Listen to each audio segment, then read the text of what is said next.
United States against Zambrano. Mr. Herbert.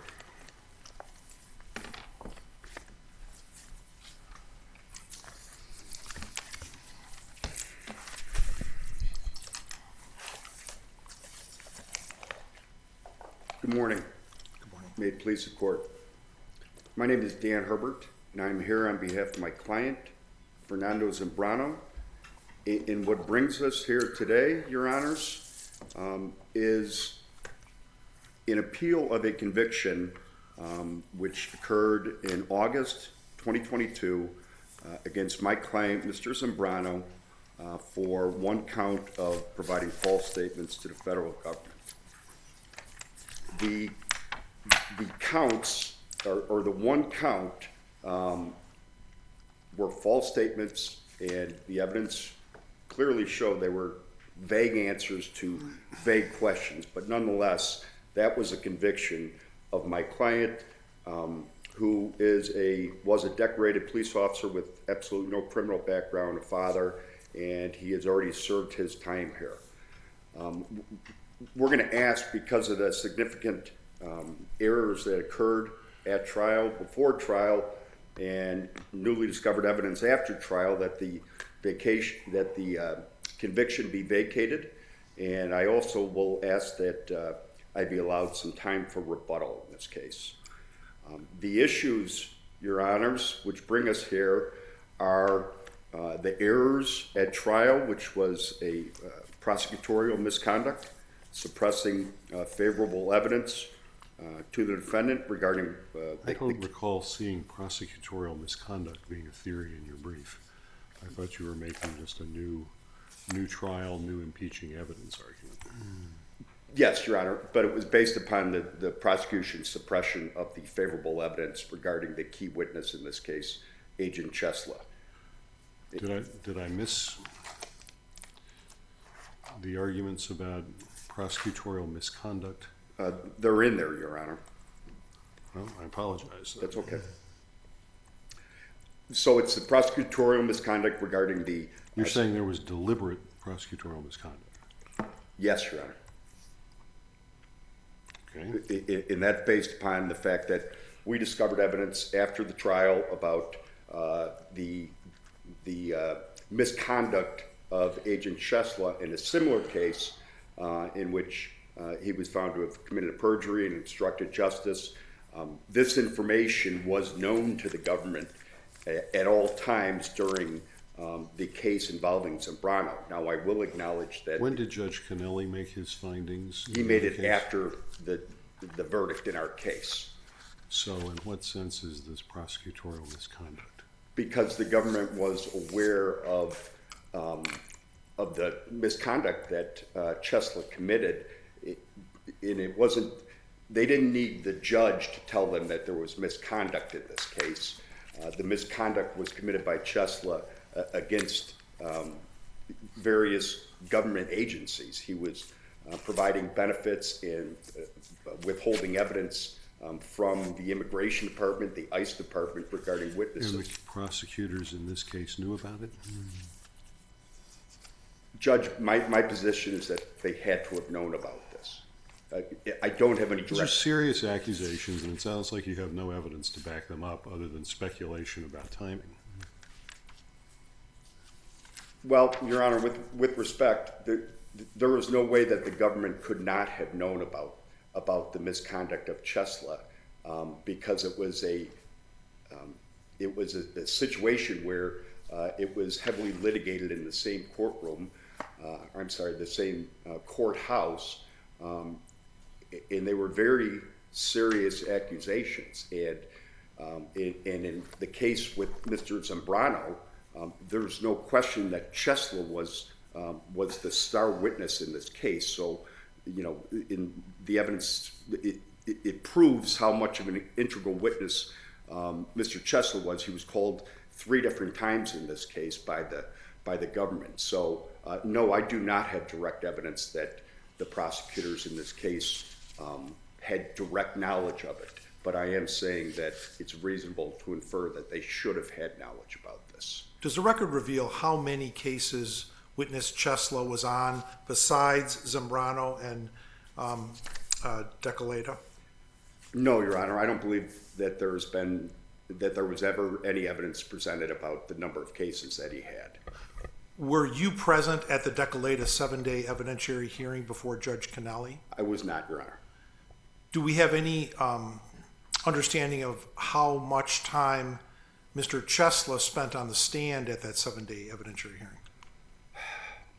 Your Honor, I don't know the answer to that question, but I know that that there was vigorous cross-examination as mentioned by Judge Canelli in his ruling. And I'll be honest, my only knowledge about the Decoleta case is what I saw in Judge Canelli's ruling. Otherwise, I don't have any knowledge about that case. Okay. Aside from the Chesla issue, which we believe is the main issue here, we also we take issue with the materiality instruction that was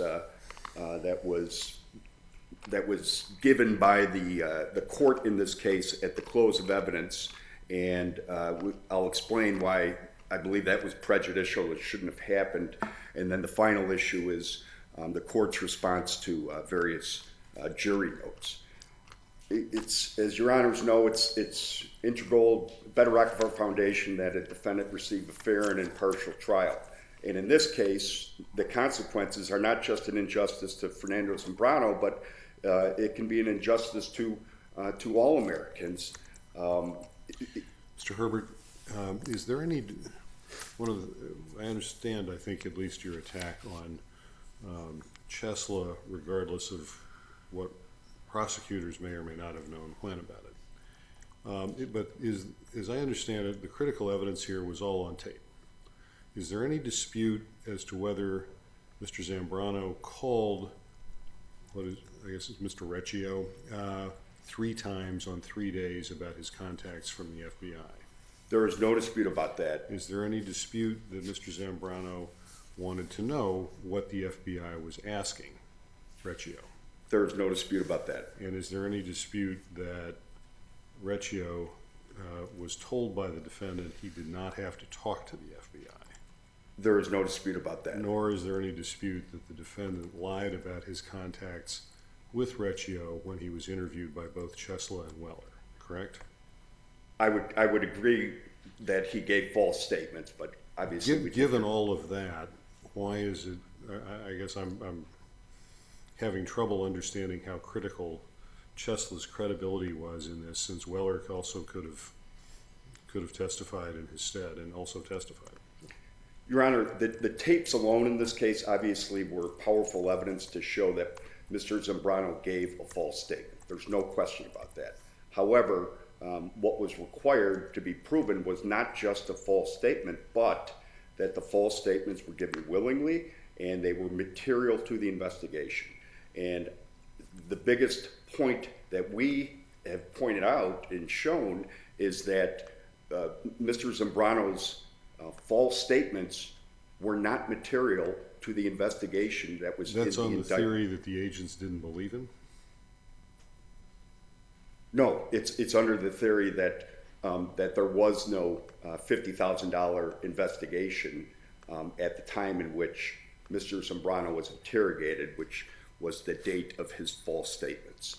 So if there was no, the government tied this, they tied this case to a false statement that had the potential to impede an investigation into the unaccounted for missing $50,000. The phone calls do not mention anything about the unaccounted $50,000. So what? There was no investigation regarding the $50,000 unaccounted for money at the time of Mr. Zambrano's interrogation, which means... So why was he being questioned? He was being questioned just like every agent in his unit, because there was a criminal case that was being formed against this individual named Sabini. Right. So his partner, right? Zambrano's partner, one of his coworkers. One of his coworkers, yes. So how crystalline informed does the target of the investigation have to be in order for interrogations as part of it to be material? Well, There was no investigation, is my point, Your Honor. There was an interrogation.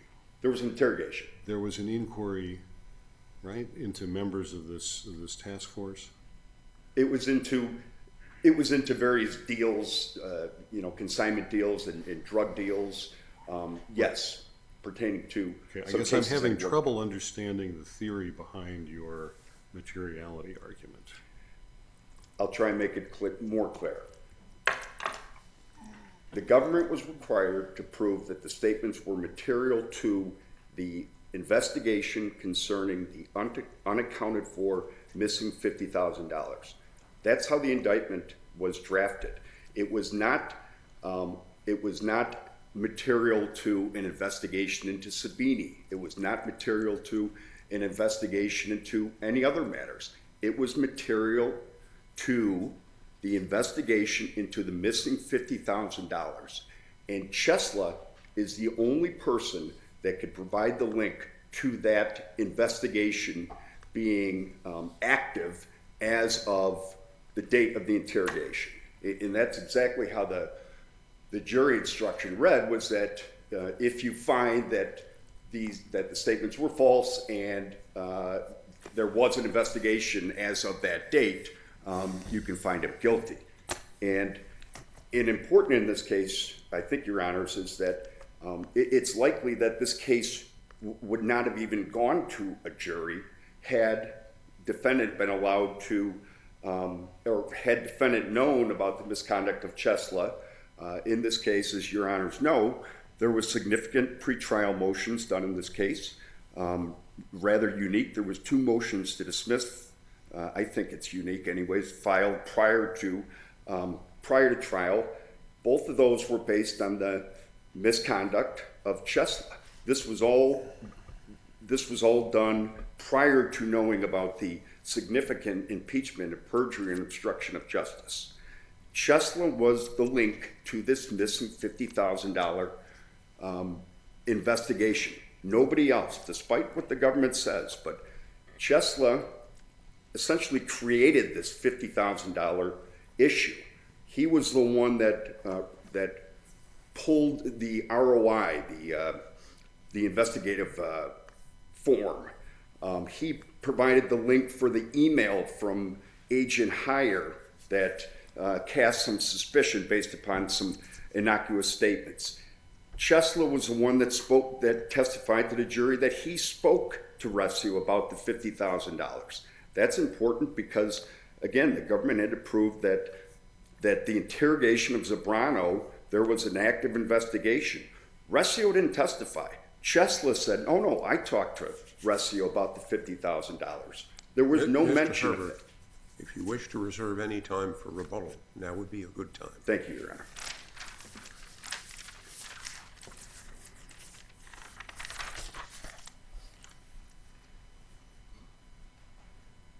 Ms. Alexakis. Good morning. May it please the court. Georgia Alexakis representing the United States. The district court did not abuse its discretion here in denying defendant's motion for a new trial. The defendant's motion for a new trial was premised in part on adverse credibility determinations that were made more than a year after the jury trial here against case agent Tony Chesla in a separate, unrelated criminal proceeding involving a different defendant, Robert Decolaita. There were no findings that Agent Chesla committed perjury. There were no findings that Agent Chesla committed an obstruction of justice. A jury cannot commit error by failing to consider evidence, in particular these adverse credibility determinations that did not exist at the time of trial, and the government cannot suppress evidence that did not exist at that time either. With respect to the defendant's motion for a new trial and its premise that allegations made against Agent Chesla with respect to the Decolaita matter should have been disclosed, those allegations were made before the defendant's trial in this case. But as the district court concluded, ample evidence at the defendant's trial established his guilt, in particular that his false statements to federal agents were both willful and material, and that evidence, as Judge Hamilton said, was all on tape. That critical evidence was all on tape. It was separate and apart from any testimony provided against the defendant by Tony Chesla. In particular, the evidence establishing that Fernando Zambrano's lies were willful were, again, his own words as caught on tape, both in conversations with the source, Juan Recio, who recorded those conversations not at the direction of law enforcement, as well as in the recorded statements that he made during his April 2019 interview with Tony Chesla and Agent Weller. The juxtaposition of those recordings reflected Zambrano's lies. In addition, the jury heard testimony from a supervisor, Morrow, who testified with respect to the defendant's knowledge of the investigation, the fact that throughout 2018, Zambrano would have been put on notice of the investigation based on the dismissal of one of his cases with Agent Sabini, the fact that Agent Sabini was placed on administrative duty, and the fact that, as Agent Morrow testified, or Supervisor Morrow testified, by early 2019, the investigation was, quote, common knowledge. The jury also heard testimony from Supervisor Heyer, who's the individual who looked at the reports for the January 2017 drug deal in question. He looked at that in January of 2019, and that's the notification that the fact that Supervisor Heyer looked at those reports is what then set into motion a chain of events in which Zambrano then emails with Agent Sabini to discuss the import of the fact that someone outside their chain of command is looking at that investigation. So all of this, in addition to the fact that Zambrano himself is a law enforcement agent who would have known that lying to federal law enforcement is a federal crime, and the fact that Zambrano was warned about the fact that there was an investigation into his criminal misconduct before his April 2019 interview, all of that speaks to the willfulness behind Zambrano's lies to the agents in April 2019, and all of that is separate and apart from any evidence provided by Tony Chesla. Ms. Alexakis, can you clarify for us what we're being told by your colleague is that at least as I understand it, the investigation alleged in the indictment had not yet taken shape at the time of the April 4th interview?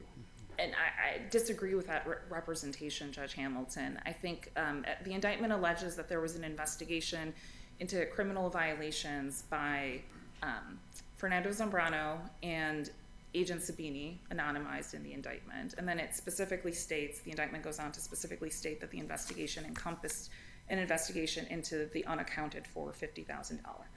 At trial, the jury heard from Agent Heyer, or Supervisor Heyer, who testified that in January of 2019, so 3 months before Fernando Zambrano was interviewed, he pulled the relevant documents regarding the January 2017 drug deal that is related to the unaccounted for $50,000.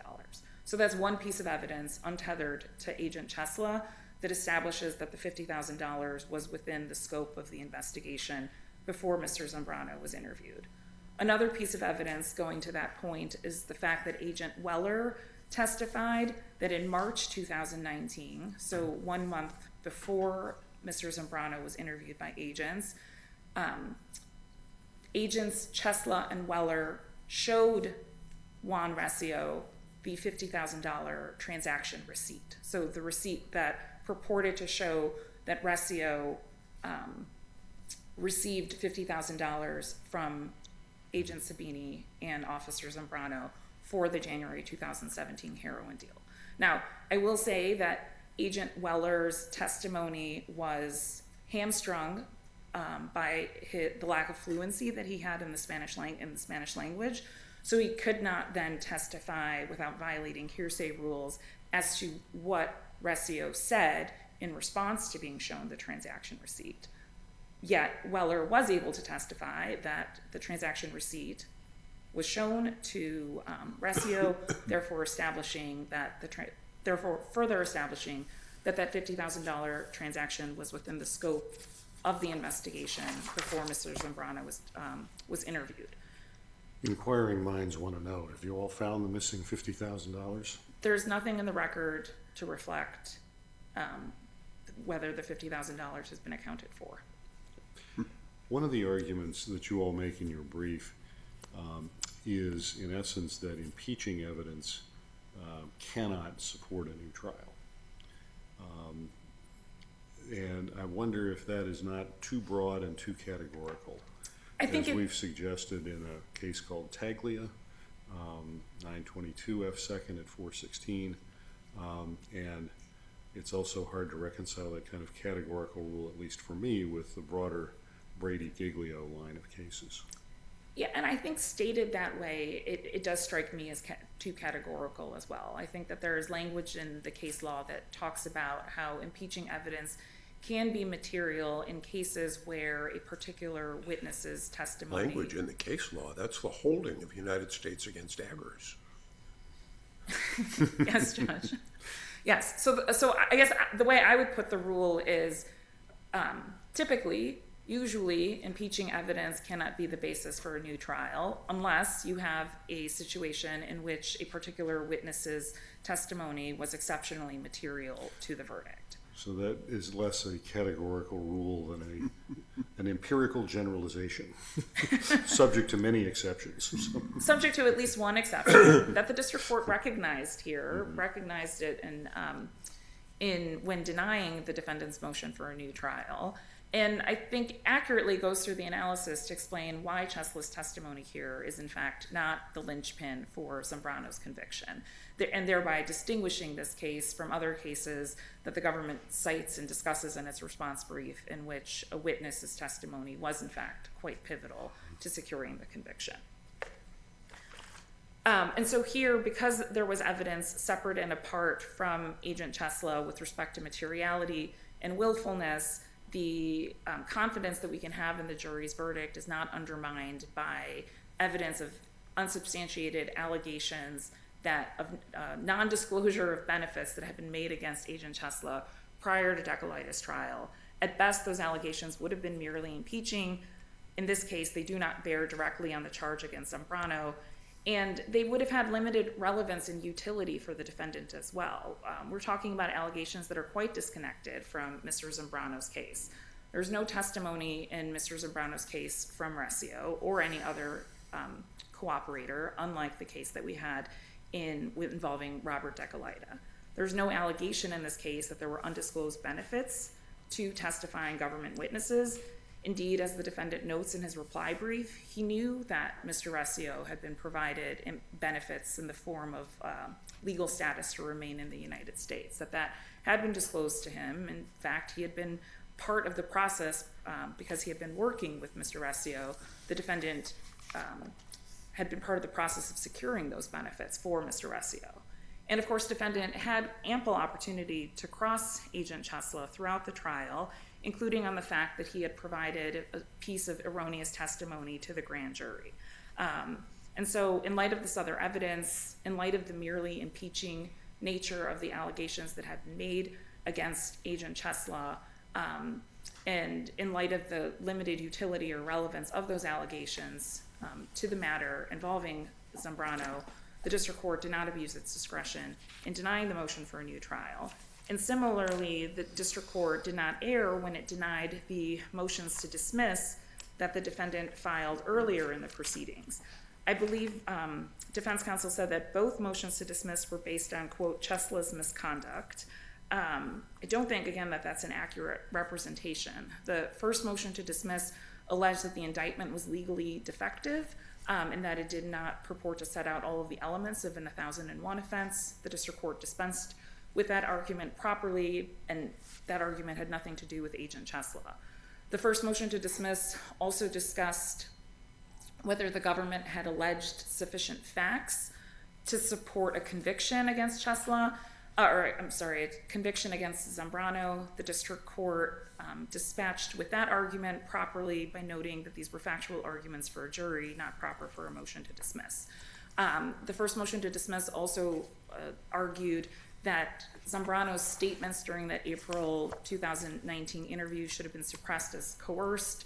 That had nothing to do with any allegations of misconduct by Chesla. It turned on a legal question as to whether or not Zambrano was in fact in custody for purposes of a Fifth Amendment analysis during the course of that April 4th interview. And so when defendant says that he would have prevailed on that first motion to dismiss, I think the facts strongly indicate, or the record strongly indicates otherwise. And with respect to the second motion to dismiss, that was an allegation that there had been misconduct in the grand jury tied to Chesla's testimony, Agent Chesla's testimony before the grand jury. And in particular, defendant pointed to, I believe it was 5 alleged misrepresentations that Agent Chesla made before the grand jury. The district court properly, after looking at the record of the grand jury proceeding, concluded that, well, I think it was 6 alleged misrepresentations, that 5 of those misrepresentations simply were not borne out by the transcript. And defendant hasn't argued on appeal that, in fact, his representations of what transpired in the grand jury were accurate. And so the district court's findings there should stand. And then the remaining allegation spoke to a factual error that the government admits that Agent Chesla made in the grand jury. But as the district court found, that mistake was immaterial from a factual standpoint. Agent Chesla testified erroneously that he thought that Zambrano was being untruthful during the April interview based on his review of Resio's phone records, when in fact Agent Chesla had not reviewed those phone records at the time that he had testified in the grand jury, and instead his belief that Zambrano had made false statements during the interview was based on Agent Chesla's interview of Resio. Factually, though, that doesn't matter. It's an immaterial mistake from the standpoint that Tony Chesla still had a basis to believe that Zambrano had been lying during the interview. And legally, it also doesn't matter because as the materiality instruction accurately told the jury, the agent's beliefs as to the falsity or truth of Zambrano's statements during the April interview have no bearing on the 1001 charge. Unless there are any further questions from the panel, the government will rest on its brief and ask that the district court's judgment be affirmed. Thank you. Thank you, counsel. Anything further, Mr. Herbert?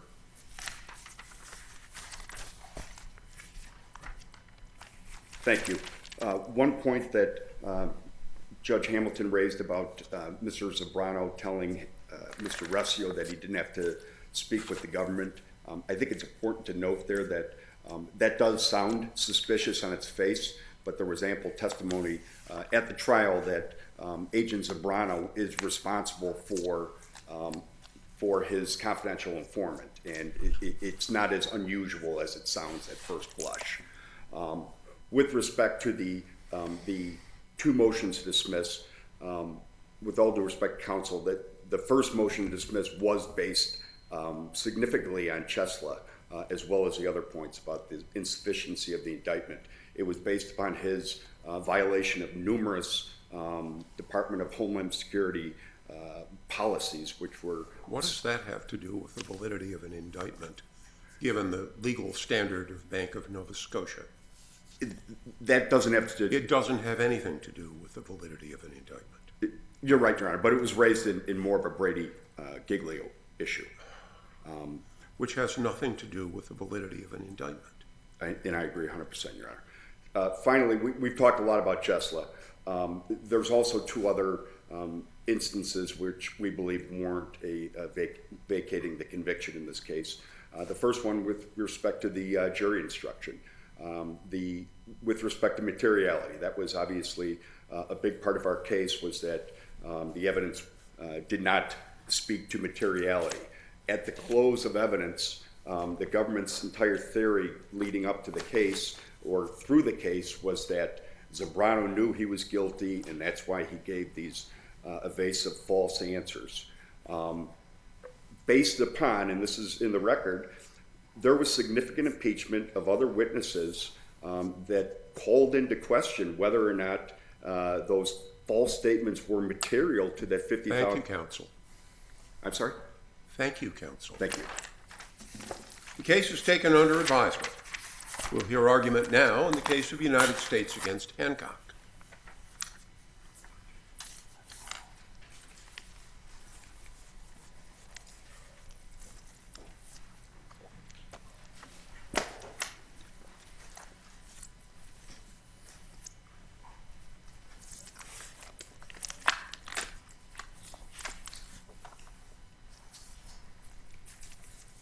Ms. Romay.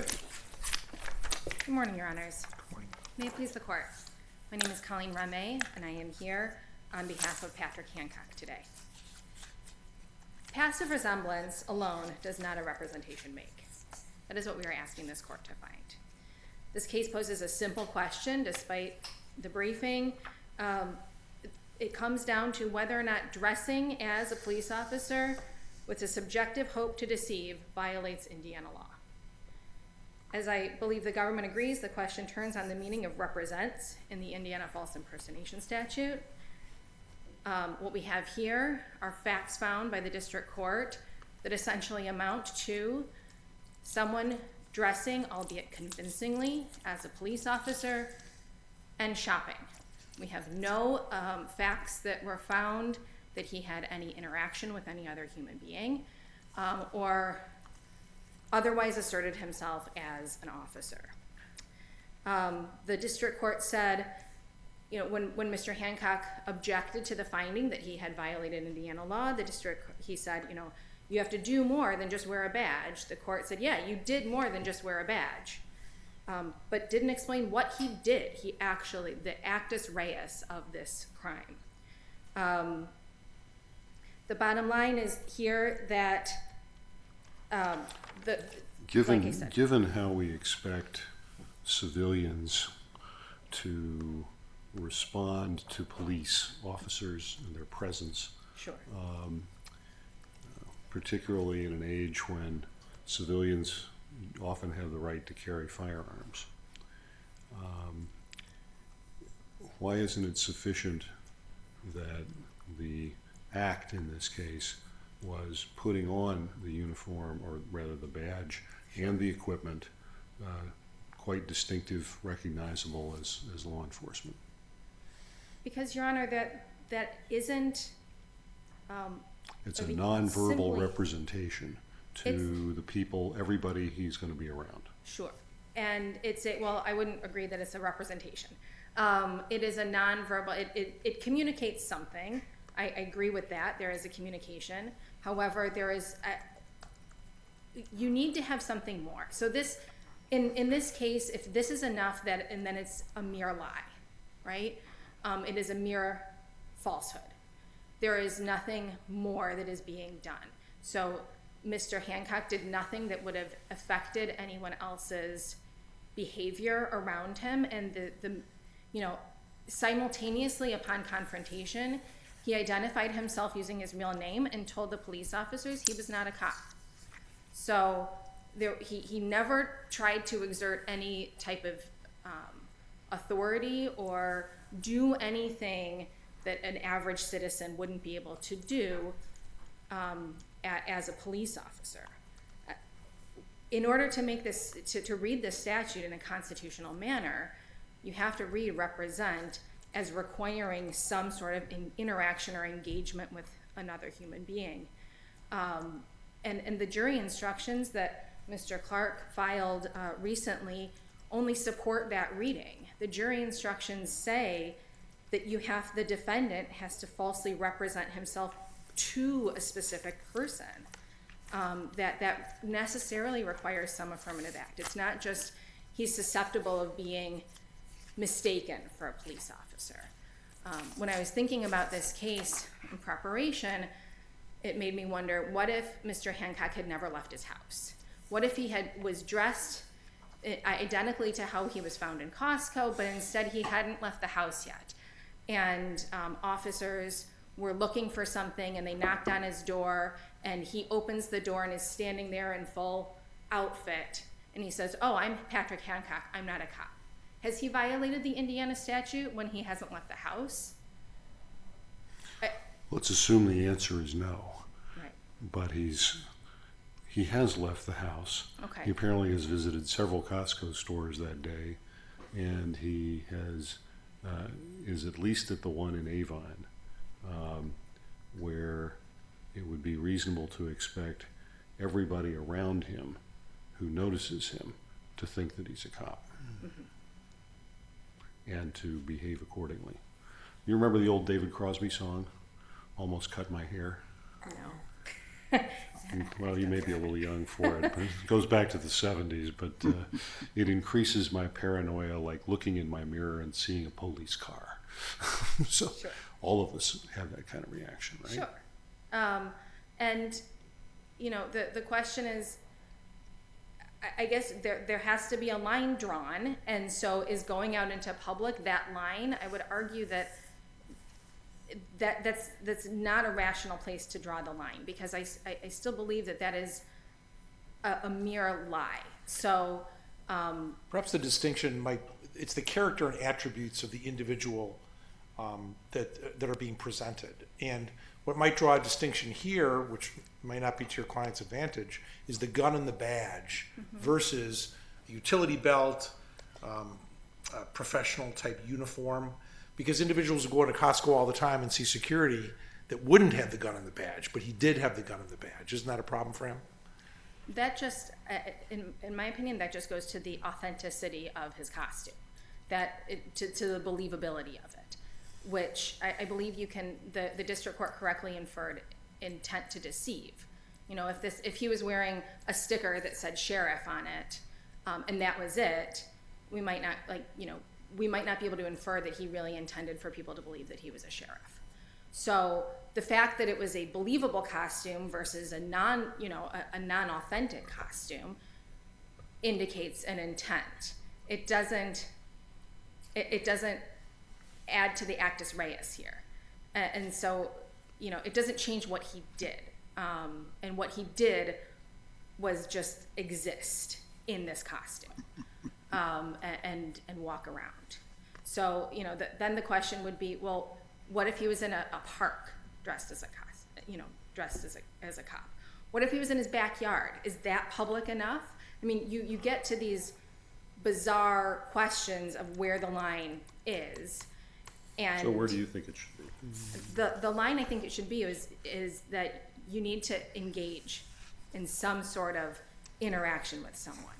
So, I mean, there is no one in the facts here that we have that he made a representation to. What's your best Indiana authority for that proposition? Indiana, as discussed in the briefs, there really isn't any Indiana case law on point to exactly what representation means. All of the Indiana case law that I was able to find on this statute is consistent with my If there's no Indiana interpretation. case law, and we have a district judge who just takes the Indiana statute as written without making up extra rules, what's wrong? Well, the problem is that the way that this is interpreted under the government's reading and the way the district court applied it criminalizes mere lies. And that is what Alvarez says is unconstitutional. Everywhere it's been applied in Indiana, it's not been a mere lie. So Indiana's actual Sir, do you application think our of the law decision in is not. Bonin is incorrect? Excuse me, I'm sorry. Do you think our decision in Bonin needs to be overruled No, Your Honor. as inconsistent with Alvarez? No, Your Honor. So how is the state statute different from the one we said in Bonin was valid? If the government's version, if the government and the district court's interpretation of it is correct, then the state statute doesn't have the acts as such requirement. So the acts as such requirement in Bonin, like in the federal statute 912, requires not only pretense, but the acts as such. And Bonin said that acts as such brings this within makes it past constitutional muster. It says it requires an intentional action in the pretended character sought to cause the deceived person to follow some course he would not have pursued but for the deceitful conduct. We don't have that in this I don't case. see what's missing here. We don't have any action that You he dress sought up to. as an officer and walk around and act like an officer. Uh-huh. That's certainly intentional. And there is no person that he has sought to deceive to follow a course of conduct. I did want to address Judge Hamilton's point about, he's maybe gone to other Costco's that day. I don't believe the record is clear that he was visiting other Costco's in that same day. My review of the record indicated that he resembled, to some extent, someone who had been passing bad checks at Costco. They suspected him of being this person. I didn't see. He has a long record of passing bad checks. Oh, sure, yeah, absolutely. And he has other instances where he has actually falsely represented himself. Yes. But every time you look at any of those convictions, he has actively asked someone to comply with his orders, or he's tried to obtain something from this false presentation of himself as an officer. In this case, there isn't any evidence that while he was carrying the gun, he made any active representation of himself to another person. And that is why the court should vacate his sentence and remand for resentencing. Could I ask you, Mr. Ray, you seem to be asking us, at least in part, to declare the state statute unconstitutional. It would be very odd to do that Sure. in this procedural process, and Absolutely. among other things, without any input from the Indiana Attorney General. That's fair, Your Honor. I think the cleanest way to resolve this case is to hold that, as we've been discussing, representation requires an affirmative act more than just dressing in a costume. And then I think that then it's a much closer question as to whether or not this statute is constitutional. And it arguably much more closely tracks the federal statute. Without it, essentially the reason that there is this constitutional argument in there is because if we interpret it the way that it has been applied in this case, it really does cause these constitutional issues of criminalizing mere lies to the extent that you're communicating anything just by dressing in a costume. And if there are no further questions at the moment, I'll reserve the remainder of my time for rebuttal. Certainly, counsel. Thank you. Mr. Clark. Colin Clark on behalf of the United States. I'd like to touch on something Judge Hamilton mentioned before getting to my more or less canned opening. Under 28 U.S.C. 2403B, this court may choose to invite the Indiana Attorney General's office to intervene to defend the constitutionality of its own state's law. This court has the power to do that. But let's start with the big question. What is representation? I was walking home after working on this case to the garage where I parked my car, which is a few blocks away, and I saw a protest about the Middle East. There were about 100 people in the crowd, no David Crosby, and I saw 2 police cars and 4 or 5 police officers in the road, and the police officers in full uniform were simply leaning against their cars. And I got to thinking about, well, what are they doing? They're just standing there. And I believe what they were doing is they were displaying authority, the state-sanctioned authority to kill at a moment's notice. That is expressive conduct. There's speech and non-speech elements to it. And it's an expression that any 6 or 86-year-old would understand. It's the simultaneous display, Judge Brennan, of a badge and a gun. People know what that means. When Dirty Harry is suspended, what's he asked to turn in? The 2 markers of what a police officer is. There are absolutely going to be gray lines as to what constitutes representation. That is, impersonating, as the title of the law suggests, impersonating a police officer. That display is enough. And it is a compelling state interest. Indiana has an intense state interest in preventing the interference with the integrity of government processes. That is the protection of law and order in public spaces. Go to a mall, an airport, a movie theater. You're going to see police officers there just simply existing because they display authority. Now think about what you might do in a situation where there's a robbery or, God forbid, a mass shooting, where seconds count. If someone runs up to a guy like Mr. Bonin or Patrick Hancock in an emergency, what are they going to do? Hancock is a felon with a gun. and seconds count. And in the Bonin case, there was an off-duty police officer working that movie theater that night. What if they had wasted that critical time by going to the fake cop instead of the real one? Now, the key to Alvarez, in my reading of it, was the availability of counterspeech to fix the problem. You can simply post on the internet who won the Medal of Honor. And even if that's tough, you can basically do that. To the grandmother in the movie theater who's running up to a Patrick Hancock asking for protection in an emergency, what counterspeech could possibly be offered to her?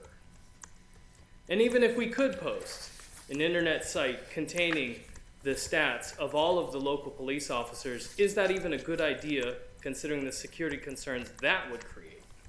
I'm sure most police officers would not want that in the public sphere. Mr. Clark, you sent us the Indiana pattern jury instructions with an element falsely represented to blank, name person alleged. How would you fill that in this case? Employees and customers of Costco, and I'd like to point this court to the Ferry case, Ferry versus State, which is an Indiana Court of Appeals case, and I will admit, this is something that they mentioned in passing. It's not a holding of the case, but if they discuss this very pattern jury instruction, and I'm looking at 124 Northeast 3rd at page 116, and the way that trial judge wrote that instruction in, number 3, falsely represented to employees at the Hamilton Center, Inc. And so, yes, you absolutely must represent that you are a police officer to another person. However, that person does not need to be a specific named individual, as I understand Indiana law. But again, this is not something that Indiana courts have particularly fleshed out. I just think that that's the most reasonable way to read the statute because, again, the gravamen deals with impersonation. And so when you are impersonating, anyone who can see you is affected by your choice to display the badge and the gun. So the defense tells us that's going to lead to all kinds of terrible confusion involving actors and exotic dancers and so on. Your thoughts? Well, they knighted Sir Laurence Olivier for acting. They didn't arrest him for it. I think that I could go to the Tomsha case. I could go to the Alvarez case. I could go to the Bonin case. I think in every single... What are you going to do when you go to these cases? I'm going to reference them. I'm sorry, sir. It's a verbal tic that's unfortunate. Referencing those few cases, they all mention the availability of trick-or-treaters and the like, and people on a stage. And at the end of the day, they are not representing facts about themselves that they expect the others to believe. At the heart of parody or trick-or-treating or acting is the desire to temporarily trick the receiver of that communication and then to allow them to feel gullible once the sort of rug is pulled out from under them. And so the idea that if I tried to deceive my neighbor by dressing up like a police officer on Halloween, if I did that in a way that intended to deceive them, I'm not going to get candy. I'm not going to get a standing ovation at the theater. The intent to deceive separates those, what I believe the Chappell case called ludicrous types of hypotheticals, and what might actually happen in the real world. So with that, I'm going to move quickly to the narrow tailoring piece of this. In order for a statute to fail on First Amendment narrow tailoring grounds, I understand the cases to require that the alternative restriction be offered to the state that is 1, constitutional, 2, less restrictive, and 3, would at least be as effective in achieving the legitimate purpose being served. I hear of no alternative restriction that would be at least as effective. Here, I'm told by my esteemed colleague that that you must act as a police officer in order to make it sort of within the bounds of free speech. I don't understand any of the cases to have that requirement. I don't know where that might even come from.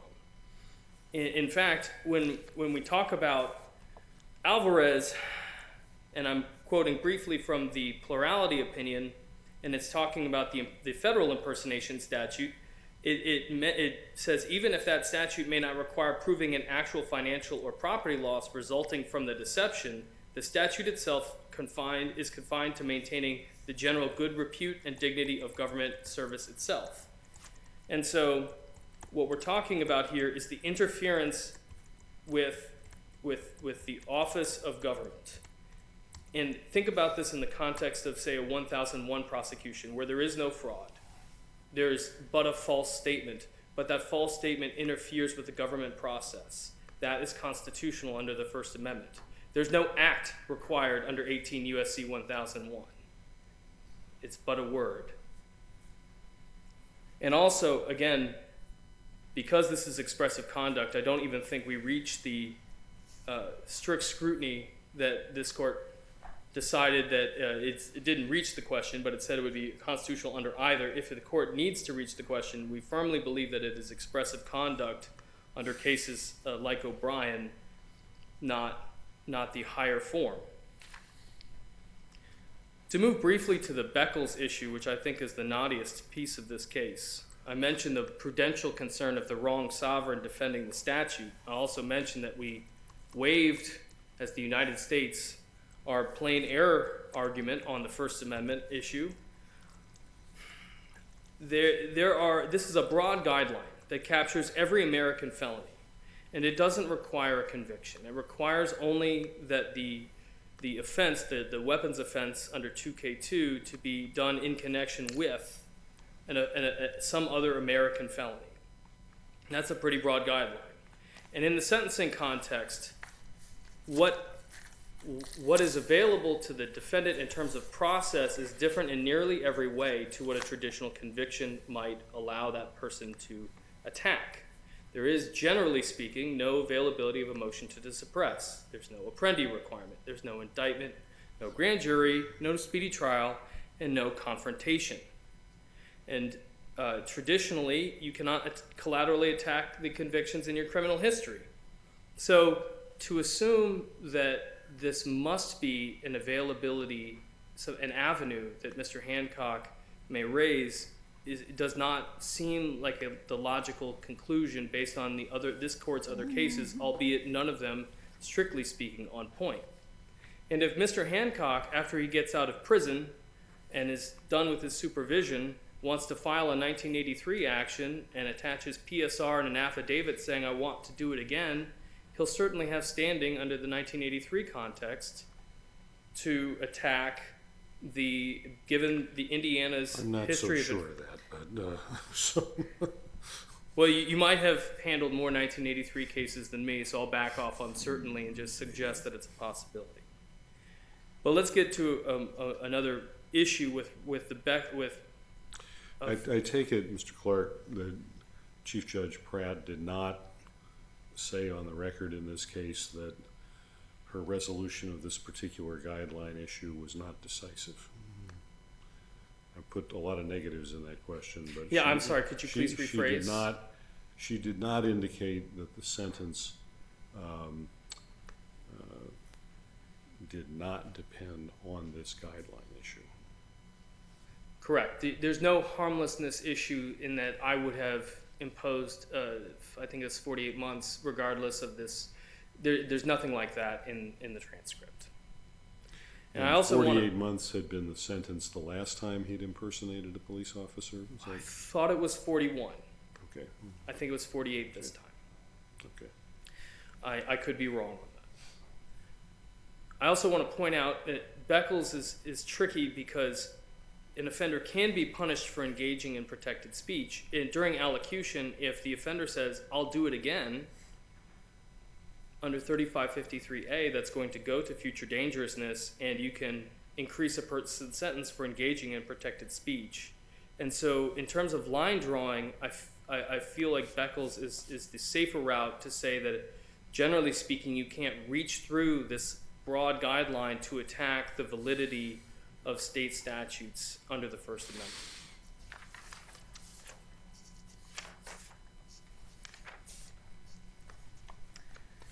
briefly dealing with overbreadth,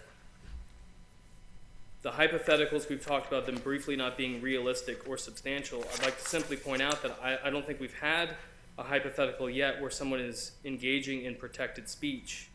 In the hypothetical that my esteemed colleague posed at the lectern, in that situation, Mr. Hancock had not intended to deceive the officer who knocked on his door. He, as I understood it, immediately said, "I'm not a police officer," and so there's no intent to deceive.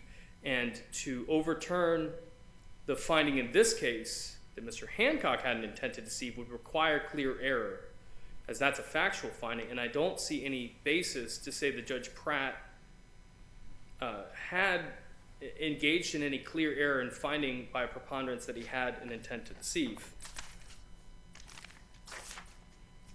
And I also would like to point out that on the factual basis, which was repeated in the transcript, in paragraph 1, this is Criminal Doc 79, the Avon police were advised that an individual later identified as the defendant who had been using fraudulent checks at multiple Costco locations was at the store with a law enforcement badge and a firearm on his person. So again, in this case, the reason why police officers were called was because of the gun and the badge.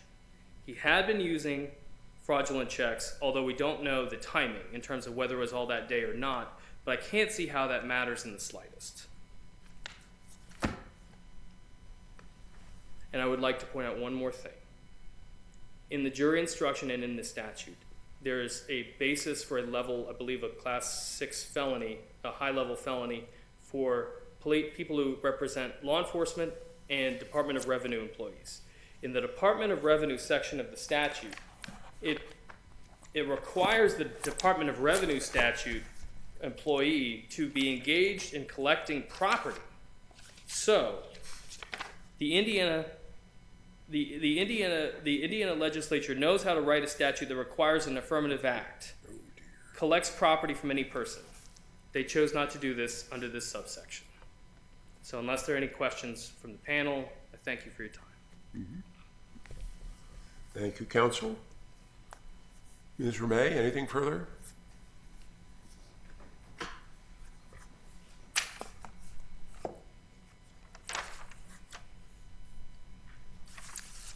Just a couple of quick points on rebuttal, Your Honors. I'd like to respond to my colleague here.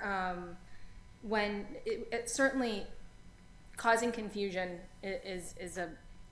could be a problem when you're dressed as a police officer. But merely passively resembling a police officer does not rise to the level of making an affirmative representation that should carry felony penalties. The Bonin court was clear, saying that Mr. Bonin, like the statute was constitutional because they sought to deceive, sought to cause a deceived person to follow some course he would not have pursued, but for the conduct. In Bonin, that the individual had sought to deceive a movie audience to tolerate disruptive behavior and sought to deceive police into not taking action. In every other instance of any case that has been cited in all the briefing, someone has intended to alter conduct or obtain something that they weren't entitled to. It doesn't necessarily have to be material gain. It doesn't have to be financial benefit.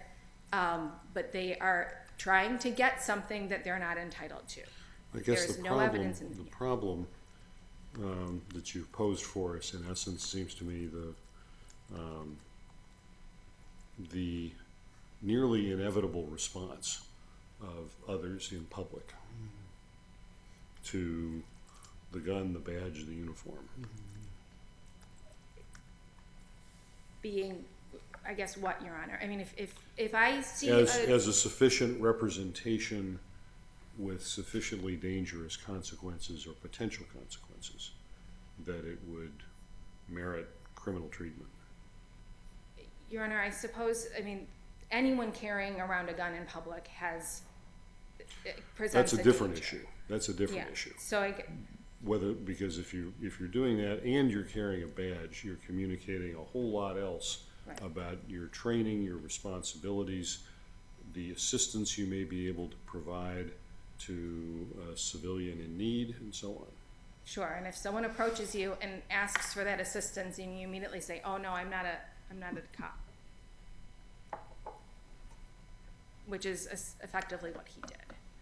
I mean, I understand that that's not an ideal situation, but does that rise to an affirmative representation? What good does it serve to be able to say he can do this? It's a mere lie. And I think that that's what it really comes down to. Under the government's reading of the statute, it's criminalizing mere lies. And the Alvarez court and this court has said, you can't do that. But one that poses dangers that a lie about a Congressional Medal of Honor does not. I don't know that, I mean, there is some potential dangers in that potentially people could be confused and ask for help, I guess. I guess I'm unclear as to what the added danger is posed by the individual. So, okay. Thank you, Your Thank you, Honors. counsel. The case is taken under advisement. Our next case for argument this morning is Novit against the School District of Warren Township.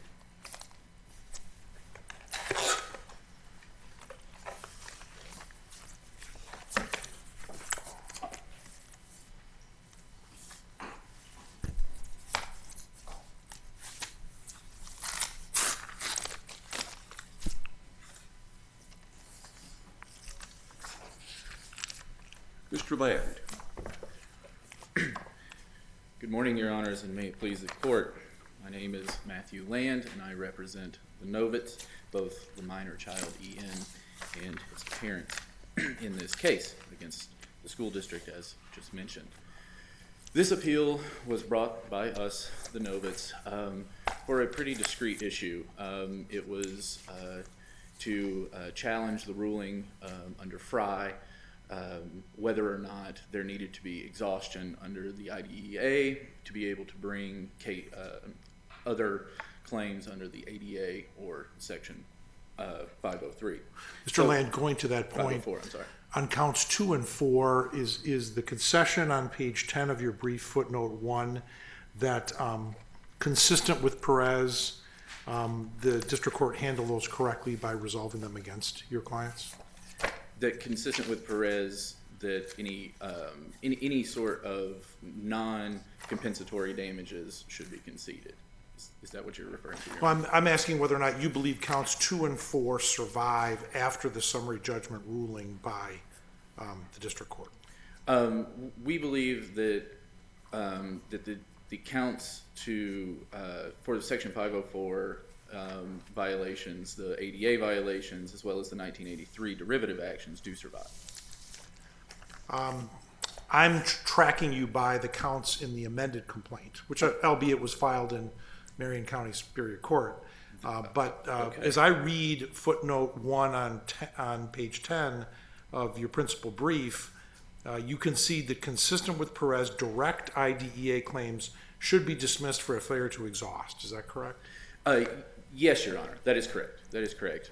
Because the IDEA does not allow for any sort of damages outside of I would call them equitable damages. They do not allow for compensatory damages. Because of that, then a direct IDEA claim would not lie after Perez. So yes, we concede that a direct IDEA claim would not survive even under Perez. And then as we move to count 5, are you arguing that after Perez, a component of count 5 continues as a result of a request for compensatory damages under Section 1983? Yes, Your Honor, we are still maintaining that position, that a derivative action under the IDEA it may survive under Perez. And you hold the same, you're putting forth the same argument with regard to count 6 and 7, the Rehabilitation Act and the Americans with Disability Act? Correct, Your Honor. Correct, Your Honor. Anything that is seeking compensatory damages under Perez requires no exhaustion. That is our position, and we believe it is as simple as that. Well, so you think Perez overruled Fry, which holds otherwise? What was that, Your Honor? The last part? I apologize. Do you think Perez overruled Fry? Your Honor, I believe parts of Fry may have bearing. The Gravamen test may have bearing in a question where Perez states if there are other damages being sought, then that may be a different question. That one little line that Gorsuch, that Justice Gorsuch adds there may survive something from Fry, but it seems to be a pretty much a wholesale overturning or Well, there rereading is a of Fry. problem for you, is there not? Where does Perez say it's overruling Fry or disagreeing with Fry at all?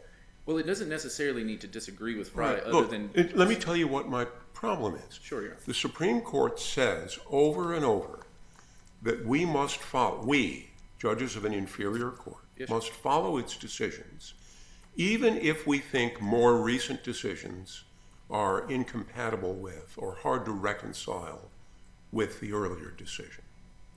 Right? We must and leave to the Supreme Court the overruling of its own decisions. Perez didn't say it was overruling Fry, so we are required to follow Fry.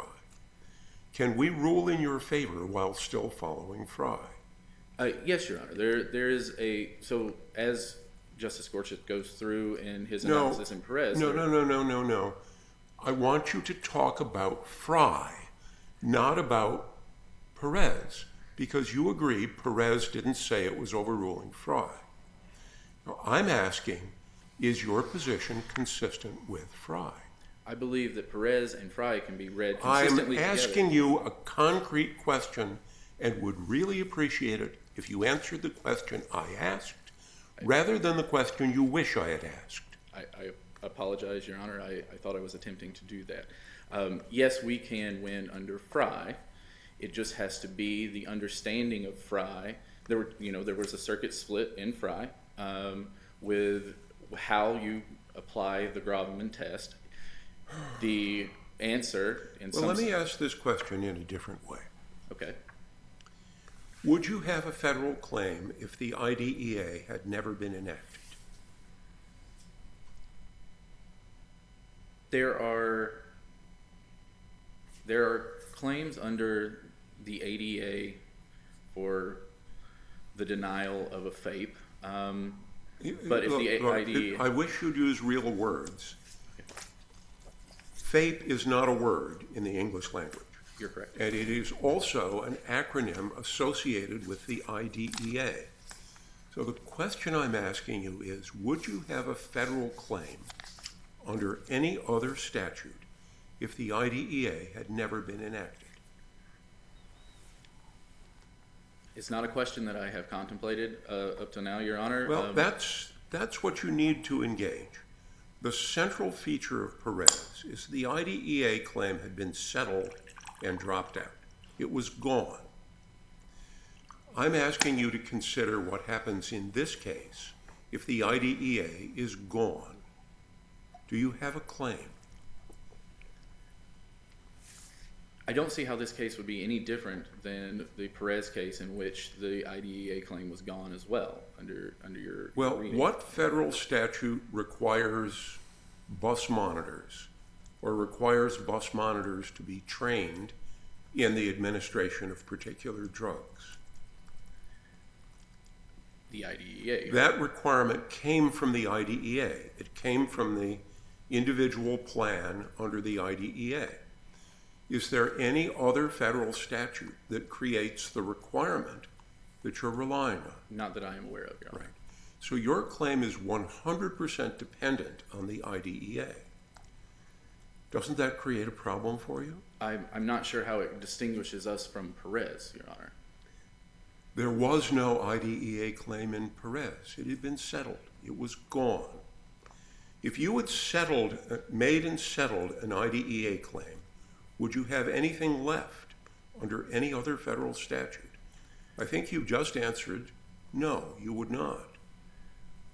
Well, Your Honor, I would ask where the claims in Perez would have arisen without the IDEA, even after it was settled. here we're in a similar situation where it is contemplated that you can bring an ADA claim, you can bring a Section 504 claim for the denial of FAPE. For the denial of what? For the denial of free access to public education. I apologize, Your Honor. No, that acronym means free appropriate Free public appropriate education. public That's education. one reason why you need to think in words and not in acronyms. Yes, Your Honor, I understand. It is our position that our case is squarely on point with Perez, that there is clear language in Perez that the IDEA exhaustion, administrative exhaustion does not need to occur in order for you to bring other claims that are available. Maybe it to- would be helpful to distinguish between the exhaustion issue and the merits of those claims. I understand your position that Perez relieves you of a need to exhaust, Yes, Your Honor. but then that still takes us back, as I understand the questioning, to whether you violate the ADA and the Rehabilitation Act by failing on one occasion to comply with a provision in an individual education plan adopted under the IDEA. Yes, Your Honor. Okay. We'll go to failure to provide reasonable accommodations for one. That requires either bad faith or gross misjudgment. As cited by my colleagues, the Eighth Circuit has given us a rule for how to determine what is gross misjudgment. A court ought to look to determine if the actions depart grossly from accepted standards among educational professionals. That's in Monahan v. Nebraska. We have put forward evidence that the actions of the school that day, there's an 83-page expert report from Dr. Bluth, who is a special needs transportation consultant of the National Association of Pupil Transportation, that this indeed does amount to a gross deviation from industry standards. So I haven't read Dr. Bluth's report yet. Yes, Your Honor. What do you think the school district should have done when the regular bus monitor who has the training doesn't show up for work? In an instance where you have a child who is in as grave of danger as Ian was in this case, you should at the very least call the parents and say, hey, would you like us to put your child on this bus or not? And I mean, that's And what was the alternative? The parents come pick him up? Yes, Your Honor. That is correct. And then, in Dr. Bluth's expert testimony, she says over and over that the school's failure to follow its emergency procedures was contrary to safe school transportation industry widely accepted emergency safety policies. She goes on to say that in over 42 years of specializing in special education and special needs transportation, she has known of no other instance, without exception, like this one. And so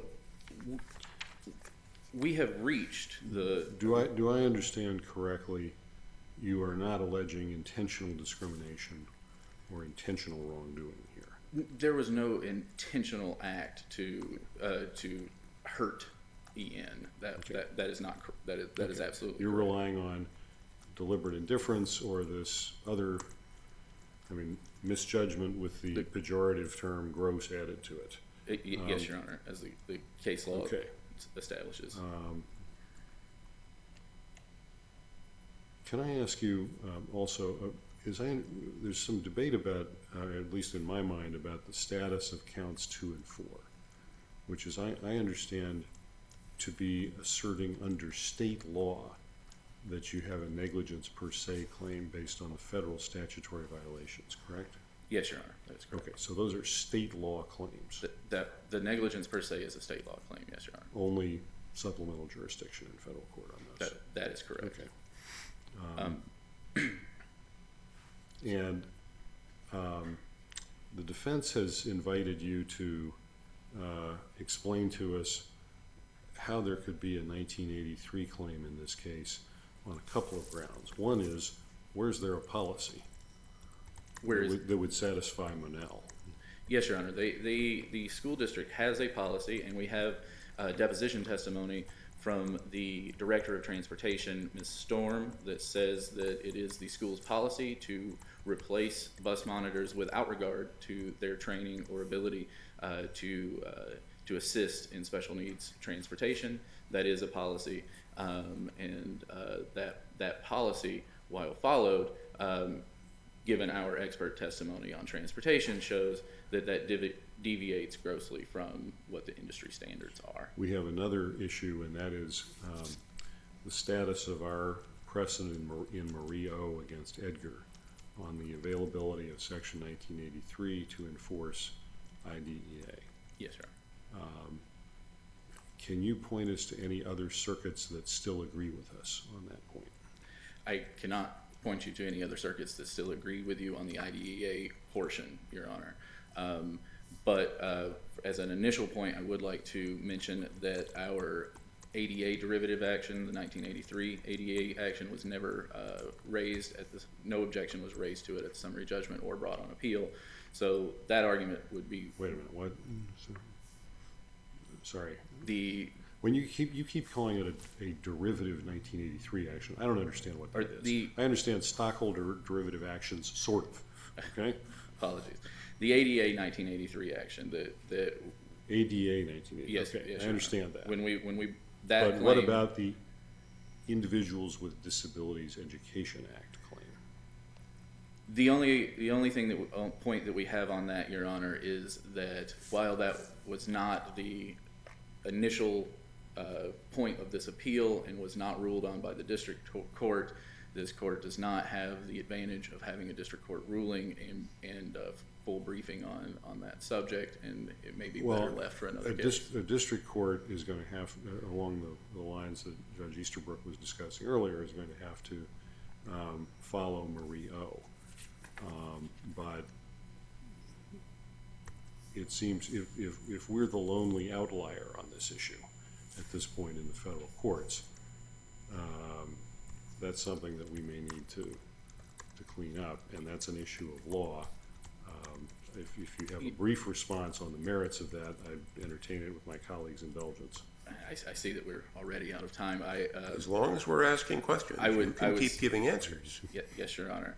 I would say that on the IDEA claim, the 1983 IDEA claim, given the stature of the other circuits, we would just leave that to the wisdom of this court to determine how it would like to proceed as concerns the 1983 claim for the IDEA itself, not the other 1983 claims. Mr. Land, I'm a little confused in your colloquy with Judge Hamilton on count 7. That's the Americans with Disability Act claim. Yes, Your Honor. That was resolved by Judge Pratt, correct, Chief Judge Pratt? That was resolved by Judge Pratt insofar as we weren't allowed to bring any claims whatsoever because the exhaustion was not done under the IDEA. Under the old Frye rule that was the conception of this circuit, not other circuits. Correct. So your argument isn't that count 7, the Americans with Disability Act claim, was not resolved. It was because a record was made, for example, on count 8, the substantive due process. There was evidence put in the record. Ultimately, the district court's decision was on the exhaustion question and didn't engage in a summary judgment analysis as to whether there's a genuine material fact with regard to that particular substantive due process claim. But that didn't mean that the judgment here didn't include the Americans with Disability Act claim. It did, correct? It did include it insofar as it found that those claims were precluded under the then prevailing understanding of Frye in this circuit.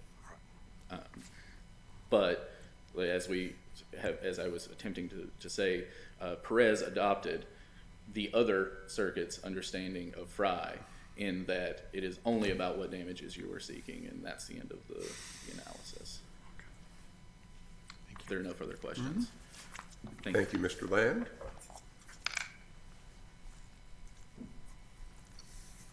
Ms. Billingsley. May it please the court. My name is Jessica Billingsley, and I represent Eppley, the Metropolitan School District of Warren Township. Today, I urge this court to affirm the decisions of the district court for 2 reasons. First, the Supreme Court's decision in Perez does not affect the district court's decision to grant the school's motion for partial summary judgment. And second, in the alternative, even if Perez does apply, without any material facts in dispute, this court should affirm the lower court on the substance of appellant's federal claims. The district court here, however, resolved things based upon exhaustion. And I understand your desire to have us do a summary judgment analysis on our own, air quotes. But could you engage with the argument with regard to exhaustion and why you believe your colleague is incorrect? Yes, Your Honor. The Perez decision and the holding in Perez is that when plaintiffs bring a claim under another federal law, other than the Individuals with Disabilities in Education Act, for failure to provide a free, appropriate public education, FAPE, and those plaintiffs only seek compensatory damages, then exhaustion is not required. That is not the case we have here. Here, appellants brought direct IDEA claims and claims under other federal statutes premised exclusively on the failure to provide a free, appropriate public education. And thus, Perez does not dictate the outcome or apply. Instead, the analysis set out in Fry versus Napoleon's 2017 case applies. And that is the analysis, the question of what is the gravamen of the claims, that the lower court did to come to the conclusion exhaustion was required here. In addition, as Judge Easterbrook highlighted, the facts of the Perez case are distinguishable from the facts at present. There, the plaintiffs in Perez sought to exhaust their administrative remedies through a special education due process hearing process, settling on the eve of hearing, and settling all of the Individuals with Disabilities in Education Act claims. Only then did the plaintiffs bring a claim under the Americans with Disabilities Act for discrimination in federal court. Distinguishable from here, where appellants have never attempted to exhaust administrative remedies under the Individuals with Disabilities in Education Act. And finally, this interpretation or application of Perez in the Fry case is the best way to read both cases complementary rather than contradictory.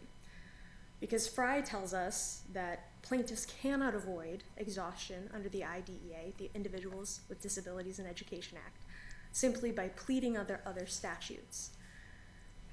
And they left open in the Fry versus Napoleon case the situation where claims are brought under federal statutes seeking only compensatory damages. But Perez only answers part of that question left open by footnote 4 in the Fry versus Napoleon case. It does not address the situation we have at present here, and therefore the Perez case does not determine the exhaustion requirement the Fry analysis, the gravamen analysis does. Let's assume, I'm sorry, go ahead. Let's assume we agree with you on counts 2 and 4, 5 through 7. However, what about this count 8, the substantive due process, and ultimately the third element of shocking the conscience? There's a factual record plaintiffs have made here with regard to the activities that the school district engaged in. Substantive due process would normally use as a vehicle, Section 1983. I certainly understand the gravamen argument about Fry and how that's going to apply to what the claim is. But how would your thinking that you've so articulately given us here today apply to count 8, the substantive due process?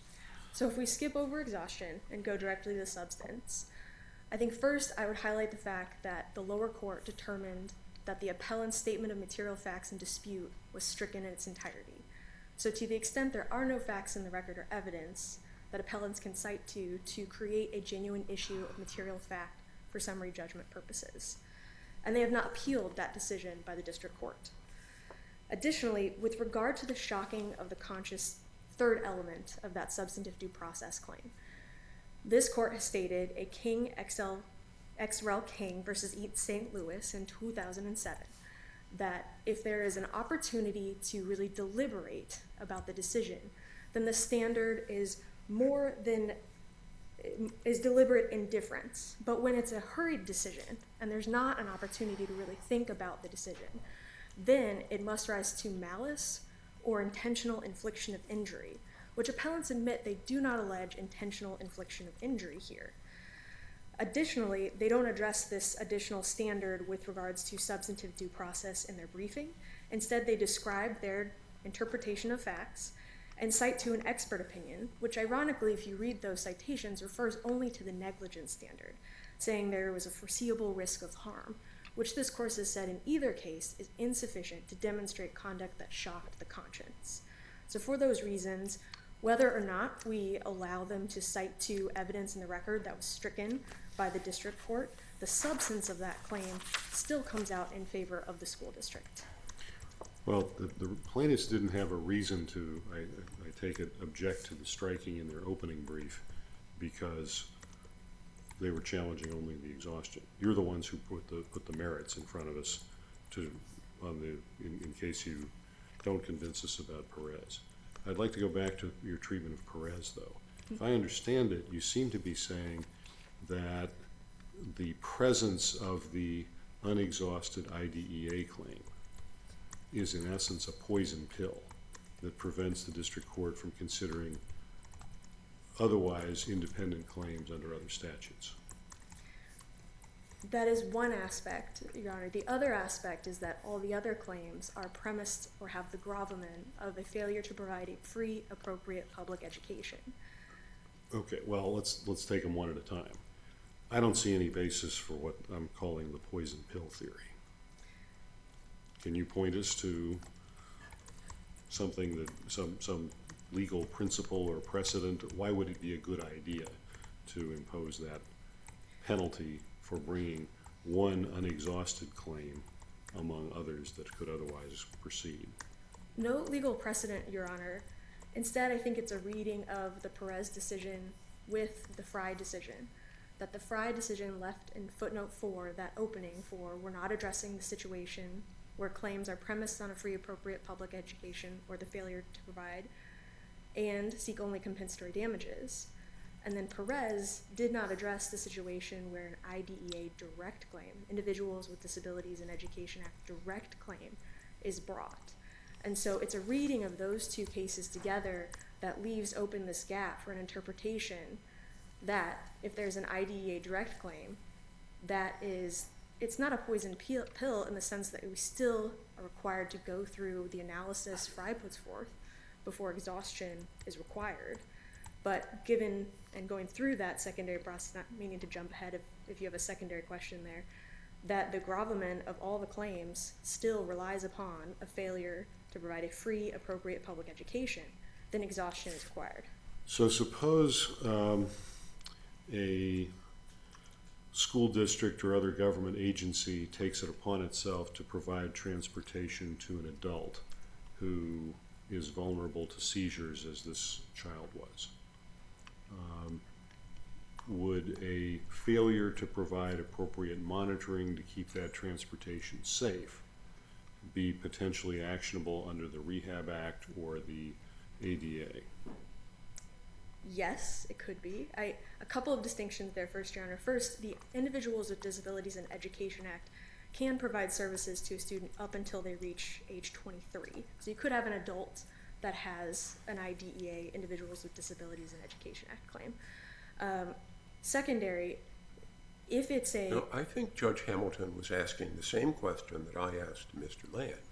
If the IDEA had never been enacted, could there be a claim under the Rehabilitation Act, for example? And I heard you answer yes, right? That if the public agency had undertaken to provide transportation, but then bungled the job, could there be a claim under the Rehabilitation Act? Under these facts, Your Honor, no. I'm not asking about these facts, right? You understand why these are called hypothetical questions? Yes. Right. So, please. Yes, there is a way to plead a claim under the Americans with Disabilities Act for a situation where a school agrees to provide transportation to an adult. Okay. That would be, say, an employee who requires reasonable accommodations. That type of situation would allow for plaintiffs to file a claim under the Americans with Disabilities Act. However, that claim is not based upon the failure to provide a free, appropriate public education. Right. Here, I understand the plaintiffs to be alleging forget about our IEP in part, I mean, it's on some of the claims. Forget about the individual educational program. What the school district did here was first negligent by providing transportation under these circumstances to somebody facing these risks, and at least arguably worse than that because of failure to provide training to the bus monitor, it amounted to gross misjudgment or deliberate indifference to the risks to this individual, regardless of his age, regardless of IEP coverage. I respectfully disagree. I believe I heard my colleague here state that they would not have a claim if the IDEA was not available. Well, I'm asking you. I'm frankly a little confused about who's arguing what and once. There are enough moving parts in this appeal, and most of them presented in your alternative grounds for affirmance, since Perez seems to have blown the water out of the exhaustion theory. But so help me out. So the question being, can appellants maintain claims under other statutes besides the The individuals with ADA disabilities? and the Rehab Act. The answer is yes, they can, but on the substance, they do not prevail. So looking at example, So that's where you want us to basically do the work in the first instance of evaluating the experts' reports and deciding whether there's enough to go to a jury on a theory of either gross misjudgment or deliberate indifference. first, Your Honor, I don't believe that analysis is required here, given the fact that appellant's statement of material facts in dispute was stricken at the district court level. So there are no facts in evidence, no material facts in dispute. And the facts, Why was that stricken? it was stricken for failure to comply with Local Rule 56-1, which requires appellants to state the specific facts in dispute and cite to evidence in the record that shows those facts are in dispute. Appellants failed to comply with that, and so Judge Pratt determined that their statement of material facts should be stricken in its entirety, and appellee's statement of facts was admitted as undisputed. Appendix 12 and 13. Yes, Your Honor. And then Judge Pratt goes on and says, even if the 56-1 statement were not stricken, the court would still conclude there are no genuine material fact to preclude a termination of Warren Township's motion for partial summary judgment. Yes, Your Honor. And so without any material facts in dispute, asking this court to affirm on alternative grounds is not as large of a task as it may have been, though the court is permitted to do so under Box versus APT Company, 7th Circuit, 1985, assuming that appellants have had sufficient opportunity to present evidence and an argument in the record.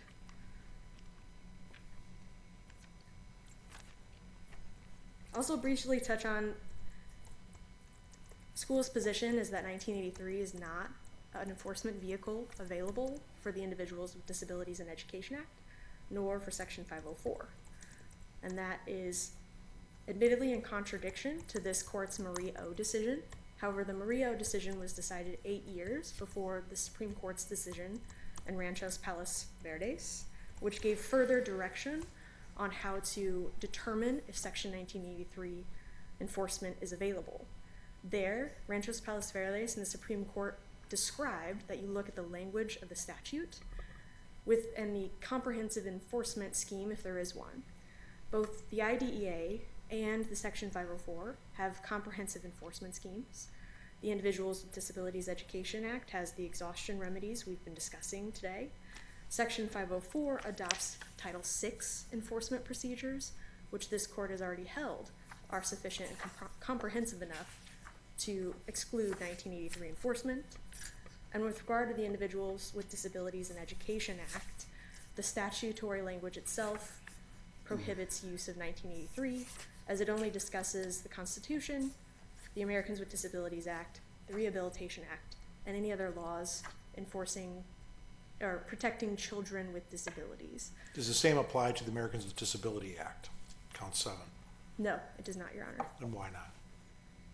The Americans with Disabilities Act does not have a comprehensive enforcement scheme, and the statute itself does not speak to the remedies or the enforcement available. Thank you. Thank you, counsel. The case is taken under advisement. We will hear argument next in the case of United States against Claiborne.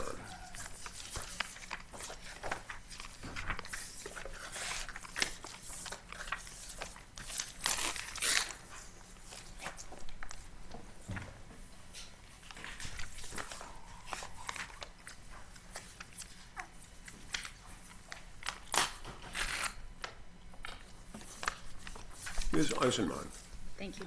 May it please the court, Vanessa Eisenman on behalf of Ricky Claiborne. This case should be remanded for a limited purpose, and that is to allow the district court to reconsider the sentence just on the robbery counts in light of the newly enacted retroactive amendment to the status points guideline. There really isn't a whole lot that's in dispute here. Everybody agrees that the district court made no error in the guidelines initially, and everybody agrees that the status points amendment changes Mr. Claiborne's guidelines such that he now has a lower criminal history category and a lower guideline range under the amendment. In this case, this court's decision in United States versus Alexander addresses these exact same circumstances and says that the proper course of action is to remand to the district court for it to consider if it would change the sentence unless the record indicates that it would have imposed the exact same sentence. Here, the government doesn't even argue that the district court would have imposed the same sentence, and it's all over the record that the judge chose this 168-month sentence because it was at the bottom of the guideline range. He even says, I'm going to choose a bottom of the guideline sentence. The government asked for that sentence because it was at the low end of the guideline, so there is nothing in the record to indicate that the judge would not reconsider based on the lower guidelines. Again, this court has authority not only under that discussion in Alexander. Did the guidelines, as they took effect on November 1, contain an express retroactivity declaration? Believe that's under the 1B 1.10 is where it includes Amendment 821 and says that that is included under the retroactivity provisions. Because your reply brief doesn't say that. Oh. Your reply brief says that the chairman wanted it to be retroactive. I apologize. What's needed is an express retroactivity finding by the commission. Yes, and that was made, and I Well, apologize that I'll wasn't ask in the the brief. same question of the United States, whose brief obviously preceded some of these events, right? That's the big question. Is there an express retroactivity finding by the commission? Yes. And even if, I want to rely on that, but even if we did, when we filed our opening brief, there wasn't, and there is still authority in this court. Well, it doesn't matter what happened when you filed your opening brief. What matters is whether the commission has declared this amendment to be retroactive. They have. No, not whether the chairman wants it to be retroactive, whether the commission has made it retroactive. I understand. I apologize for the error. Yes, it has. And which amendment was that? That's Amendment 821 is the status points amendment, and then it appears, the retroactivity portion of it appears in guideline, I believe it's 1B 1.10. So there was an amendment to 1B 1.10. And if you'll indulge me just for a second, that is in the appendix to my reply brief. I apologize that it was not clear. So that's on Appendix 36 in my reply brief, 1B 1.10. And it's subsection E, special instructions. The court shall, the subsection before that is D, covered amendments. There it lists 821, and subsection E is where it talks about the effective date being February 1st. But again, the district court has authority to have these kinds of proceedings under 3582 even before that point, as long as the order is not effective until then. Ms. Eisman, we'd have discretion to address this under 28 U.S.C. 2106. Ms. Mr. Claiborne would have the opportunity to pursue other avenues of relief as well, 18 USC 3582C. Why should we use 2106 and not leave him to his other devices? Yeah, I think that's a good question, and the answer is because you can, and it would be the most efficient and expedient thing. We're already here, we're already on appeal. This court has precedent in the Bell case and also in Alexander to use 2106 in these kind of situations, and that is also a situation in which Mr. Claiborne would be assured his constitutional right to counsel. Under the Blake decision, he does not have that constitutional right under 3582. So again, we're here, we've got authority, we've got case law. There's no reason not to just do it now. Give him the relief that he's entitled to, let him go back, rather than having him start all over in a 3582 proceeding. So unless this court has any questions, I'll reserve my remaining time for rebuttal. Thank you.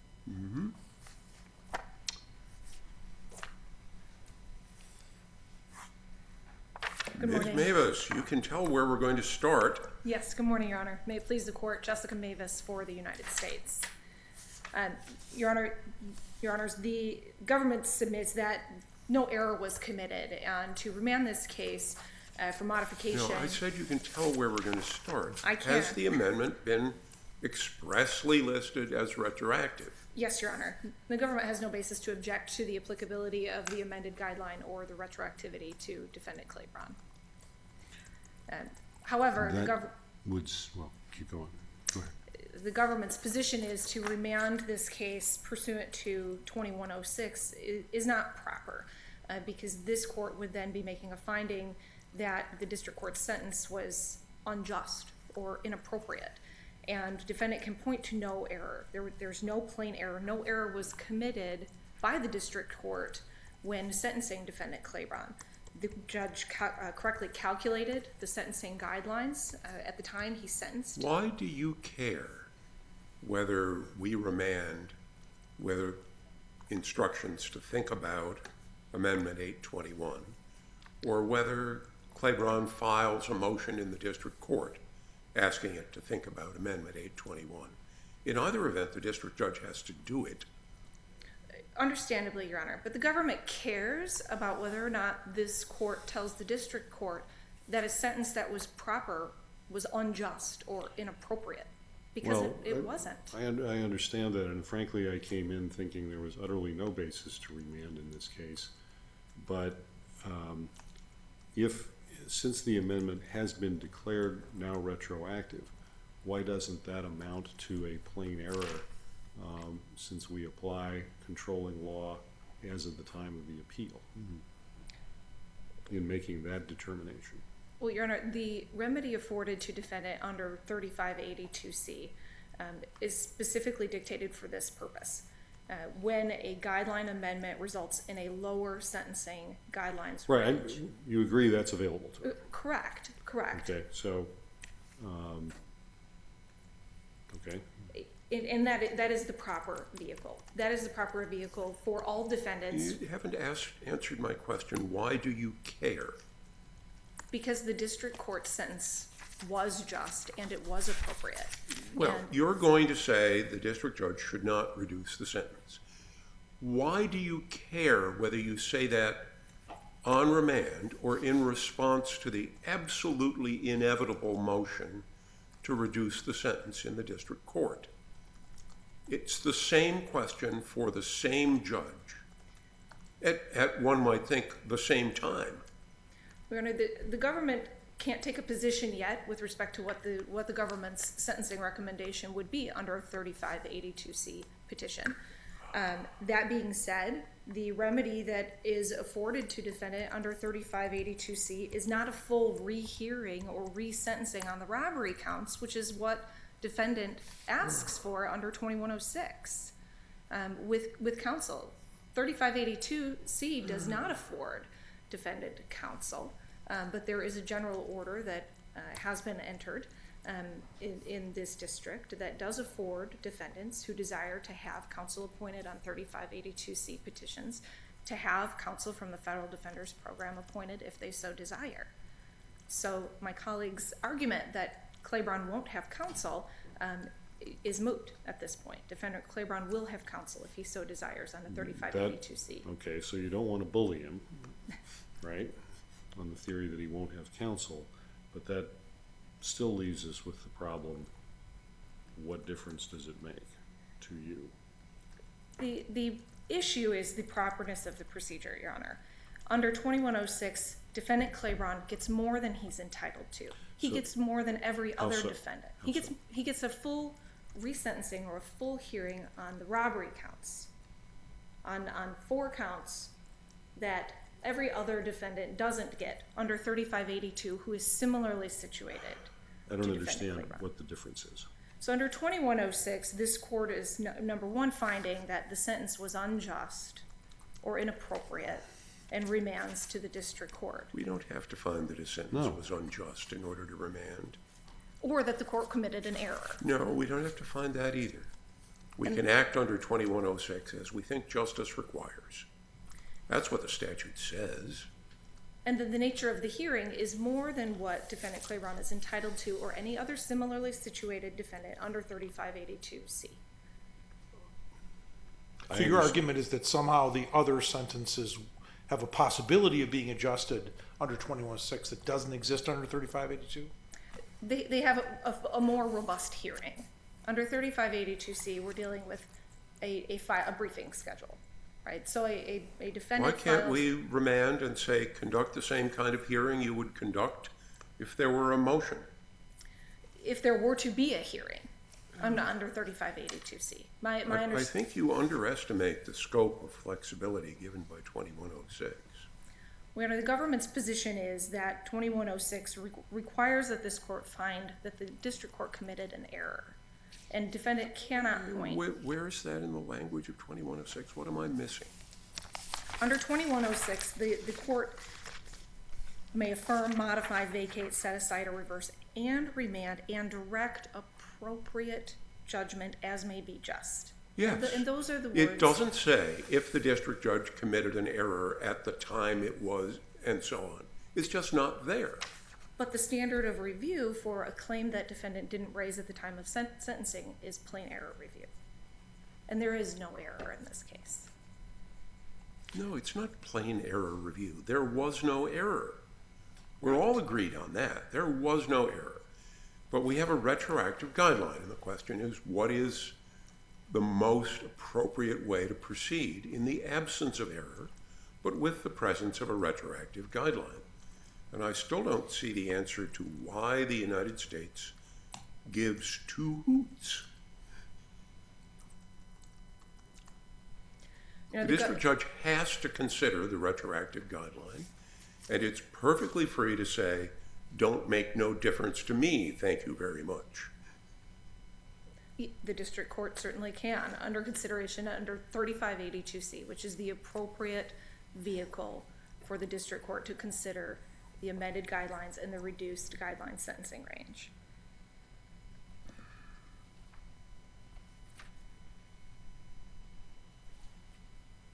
So if there are no further questions, the government asks this court to affirm the judgment of the district court, finding that 3582C is the appropriate mechanism for the defendant to submit his request to the district court. Thank you. Thank you, counsel. Anything further, Ms. Eisenman? No, thank you. Okay. Well, thank you very much. And Ms. Eisenman, the court appreciates your willingness to accept the appointment and your assistance to the court as well as your client. The case is taken under advisement. Bertro against Kishikaze is our next case.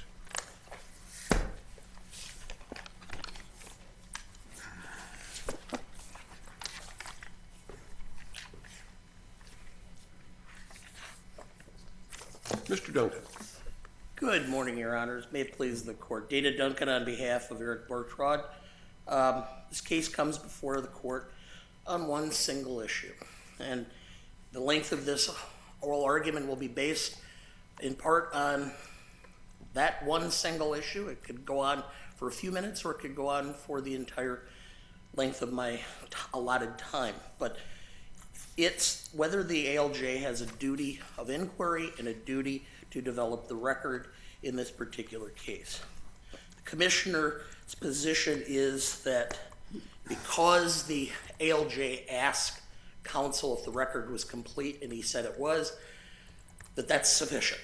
And the Supreme Court in Bestick has already discussed the fact there are no categorical rules. If you look at the case law on the duty to develop the record that exists throughout the 34, 40 years of Social Security disability jurisprudence, the cases that have been denied on the duty to develop the record have been such things where it's a minor medical issue or something that the record did not adequately develop. What we have here is plain and simple 5 years of missing records. And what was the obligation or what was the responsibility of the ALJ? What do you think an ALJ is supposed to do when the lawyer for the claimant is asked, is the record complete, and says yes? Is the ALJ supposed to say, well, counsel, I'm assuming you're a liar. I'm just going to proceed on that assumption? Doesn't need to say that, Your Honor. What he needs to do, though, is go, Mr. He needs to Bertrand. proceed as if he's a liar without saying that to his face. Correct. Because that's part of his duty. Can't be right. But that's the duty. These are informal hearings. Now, we have no question that if he's not represented by counsel, that he has greater latitude and greater responsibilities to inquire. The only thing we're asking in this case is the ALJ simply said, counsel, I've noticed that there are no records after 2015. This hearing is in 2020. Did he get treatment during that period of time? Because, quite frankly, in the few hundred hearings I have in a given year, administrative law judges will often ask about the fact that there's a reference to an MRI, but there's no MRI in the record. And then you have to address it. That kind of thing in and of itself would not trigger the duty. But we have 800 pages of additional records that are in this case. And it's relevant because not only is it we're talking about his Title II benefits with a date last insured in 2016, but the fact that he also was eligible for SSI benefits going forward. Now, So let me make sure I understand, Mr. Duncan, because Yep. your briefs were not at all clear on this, even in response to the government's response brief. yes, But we're not limited to 2016. no, because the decision itself included SSI benefits and a decision on SSI benefits, which would have been up through the date of the hearing itself. But as far as foreclosure, if he loses this, then his Title II benefits cannot be claimed at any point Understood. unless he gets reinsured. But it's a little, I mean, frankly, it's a little hard to see a lot of medical evidence, particularly self-reported, which is what almost all this is, I think, self-reported symptoms from 2017, 18, 19, and 20 affecting an analysis meaningfully of his status in 2016. But the problem with that, Your Honor, is that once you've established that there's a duty to defend or to develop the record, it's not this court's responsibility to weigh that evidence. That's Social Security's job. Well, And that's it's a harmless you're, error you are proposing a totally unworkable standard here. At least it seems to me, I don't understand any difference in the standard you're proposing and the standard that we would apply to an unrepresented claimant. Is there any practical difference?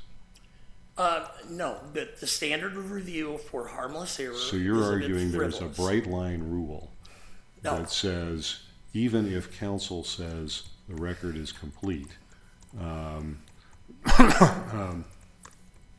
then the ALJ has failed if you later turn up records that were missing. No. What we're talking about is not a bright line rule. It's not a categorical rule. It is a rule that's based upon reason. If we're talking about 3 months of missing records, no. If we're talking about a missing report here or there, no. What we're talking about is 5 years of records where the file just stops. I mean, there's at least an obligation at that point for the ALJ to make an inquiry as to why the record just stops. Did he not have treatment? Social Security ruling SSR 16-3P clearly indicates the judge is supposed to inquire about the failure to follow prescribed treatment. So he's going to have to ask what this prescribed treatment was. If he's not going to do that, how is he supposed to determine if he stopped treatment, for example, because of lack of insurance or ability to afford the treatment itself? So there is an obligation that extends beyond. And it's not going to be something that is going to automatically, in every case, trigger. But when you reach a point where there's 5 years and 800 pages of records pertaining to his migraine headaches, and the judge's final determination is, well, he must have gotten better because there's not really enough evidence here to say he's continuing to have them and getting treated for it. Is that your argument on prejudice? I'm trying to factor in how the prejudice argument comes in.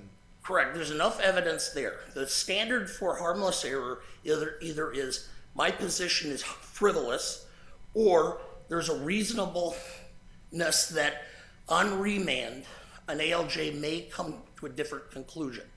You have to be certain that that different conclusion would exist. And looking at this evidence, while I admit it's not like an MRI or an X-ray, it's still, when you have migraine headaches, it's not easy to provide objective evidence of a migraine headache other than to have the Mr. Duncan, electronics attached. what about the possibility of affirming with respect to disability insurance benefits and remanding as to the time actually covered for the for supplemental security income? The only problem with that, Your Honor, is because of the fact that this court, as its sister courts have done, is that there's retroactive medical opinions and medical records. So in other words, records from 2017 and 2018 can be used in conjunction with the other. Sure, in theory. Sure. But we're looking at a specific record, and if I understand this correctly, the plaintiff was in 2016 was surfing. Is that right? Yeah, I guess. I mean, yes. I've never seen that in a disability claimant before. I've seen a lot of bizarre things, Your Honor, through the years. And usually what ends up happening is you'll find things where they'll do something like that, and then afterwards the medical records show they really shouldn't have been doing that because they ended up doing a lot more damage to their health than they thought. But, yes. So, I guess the point being is, and I go back to the fact that these are supposedly informal hearings, and what the purpose is of an informal hearing. I mean, we have this very loose, substantial evidence standard because of the fact that these are informal hearings. And as a result, the judges have a duty. I remember in the days when I started this 30-some years ago, the judges would sit down and tell you what they're finding in the record and what evidence they think's missing and what they think would help develop the case. Now we've gotten into this much more formalistic method, and we have waivers and forfeitures and and all this. And you have one of the largest adjudicative systems in the world. Yes. It has to be with an incredible caseload per ALJ. And you seem to be saying they can never finish. No, that's not exactly the case. Except by finding disability. No. No, that's not what I'm saying, because in this particular case, we're not asking to update the record for a few weeks or a few months or to continue to regularly update the record through until the decision's issued. What we're asking is that the duty to develop the record should include a simple request when there is a gap of 5 years? Okay. Why are Thank you, those Mr. records Duncan. missing? Thank you.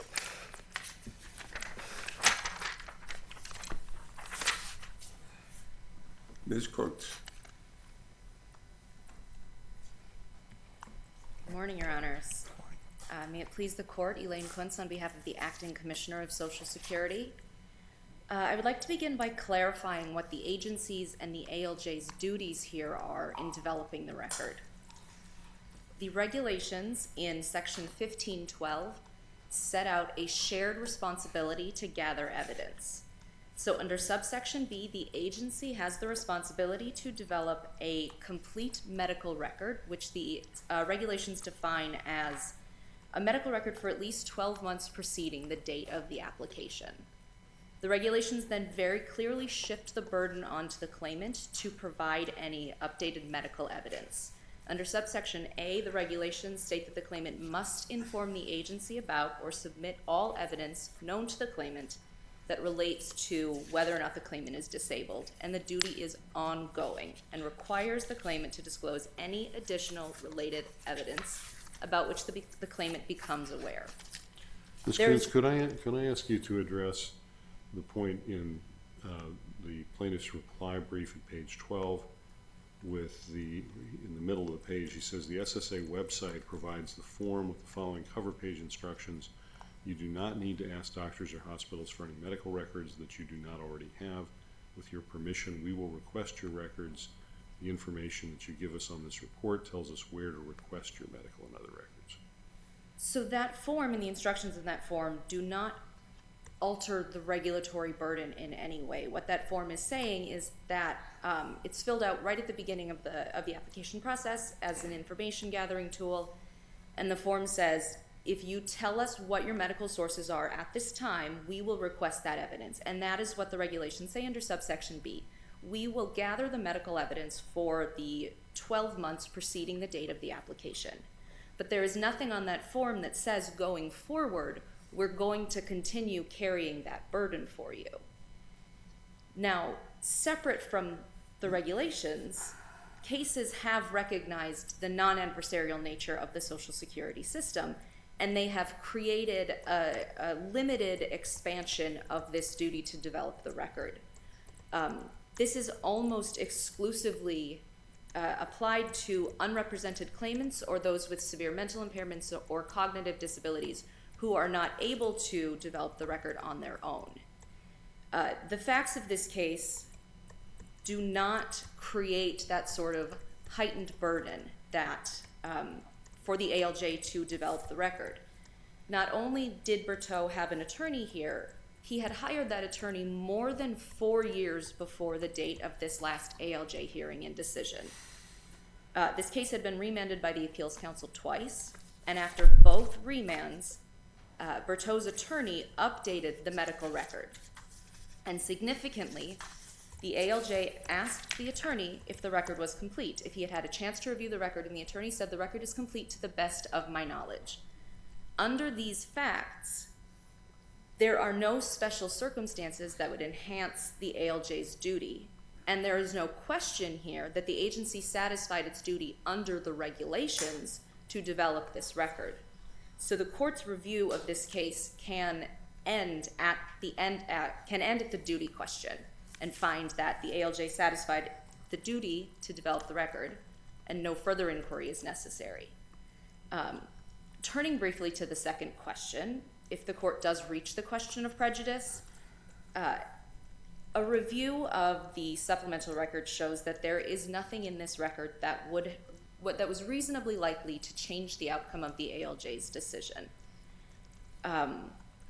As we laid out in our brief, these records are often duplicative, and they show Berteau making the same subjective symptom complaints that he made throughout the original record. There are no objective findings or new treatment that would corroborate Berteau's subjective complaints. And significantly, as we pointed out, these supplemental records show that Berteau performed a much wider range of daily activities than he had originally testified to.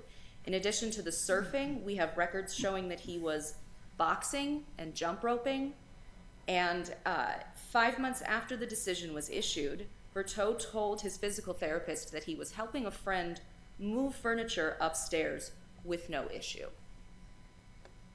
So here, because the ALJ took all necessary steps to develop the record, and because Berteau has not demonstrated that the supplemental record was reasonably likely to call into question any of the ALJ's findings, if the court has no further questions. I actually do. Sure. Let me start with, it's actually relevant for both sides, but we had other things to talk about with Mr. Duncan. Why is everybody citing so many non-precedential orders of this court as if they were precedents? Because there is very few published case law on this issue. Well, the way you make that point is to make that point explicitly. Maybe drop a footnote to some non-precedential orders if you can't resist the temptation, and then to invite us to issue a precedential opinion on the subject. What's your best Seventh Circuit precedent on the scope of the ALJ's duty to develop the record from your point of view? The closest published case we have here is Johnson v. Barnhart. That was the 2006 case where the court found that an ALJ was entitled to rely on the statement from a pro se claimant that there were no outstanding medical records. Even the court found there that even a pro se litigant bears some responsibility for making a record. And I think the reasonable expansion of that case, the reasonable next step would be that a claimant who is represented by an attorney bears even a greater responsibility for making the record, and the ALJ is more entitled to rely on the representations of an attorney. So, yet it sounds like there's still a duty on the part of the ALJ, right? So there's no regulatory duty. What we're arguing is under the facts of this case, there was no greater duty at the hearing for the ALJ to step in and develop the record at all. We're not asking for any sort of bright line rule, and I don't think we need to reach the question of a bright line rule. I think the facts here lay out pretty clearly that the ALJ's actions were reasonable in relying on the representations of the attorney. Even with the 5-year gap? Yes. I think it's also important to keep in mind the nature of Berteau's impairment here. I think saying 5-year gap, saying 800 pages of medical records sounds bad, but if you look at the record that was before the ALJ, he had this injury in 2013 and then 2.5 years of no answers. And he's reporting all of the same symptoms, and no one is able to tell him what's happening. And at the second hearing and the third hearing, Berteau says, my impairment has not changed over the past 5 years. At the second hearing, he said he's not seeing Dr. Sherrill monthly anymore. He's not taking any medications. He's not treating his migraines in any way. And he was not receiving any mental health treatment. So you have Berteau's testimony that nothing has changed. I'm not receiving any treatment. So a 5-year gap doesn't sound unreasonable under those specific circumstances.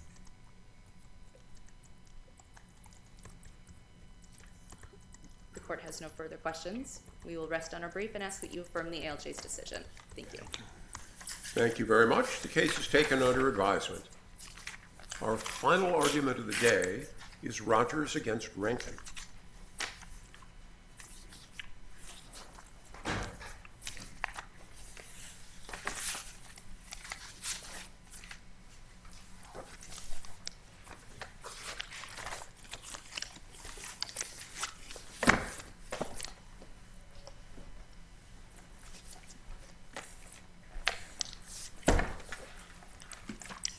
Mr. Casserblad. May it please the court.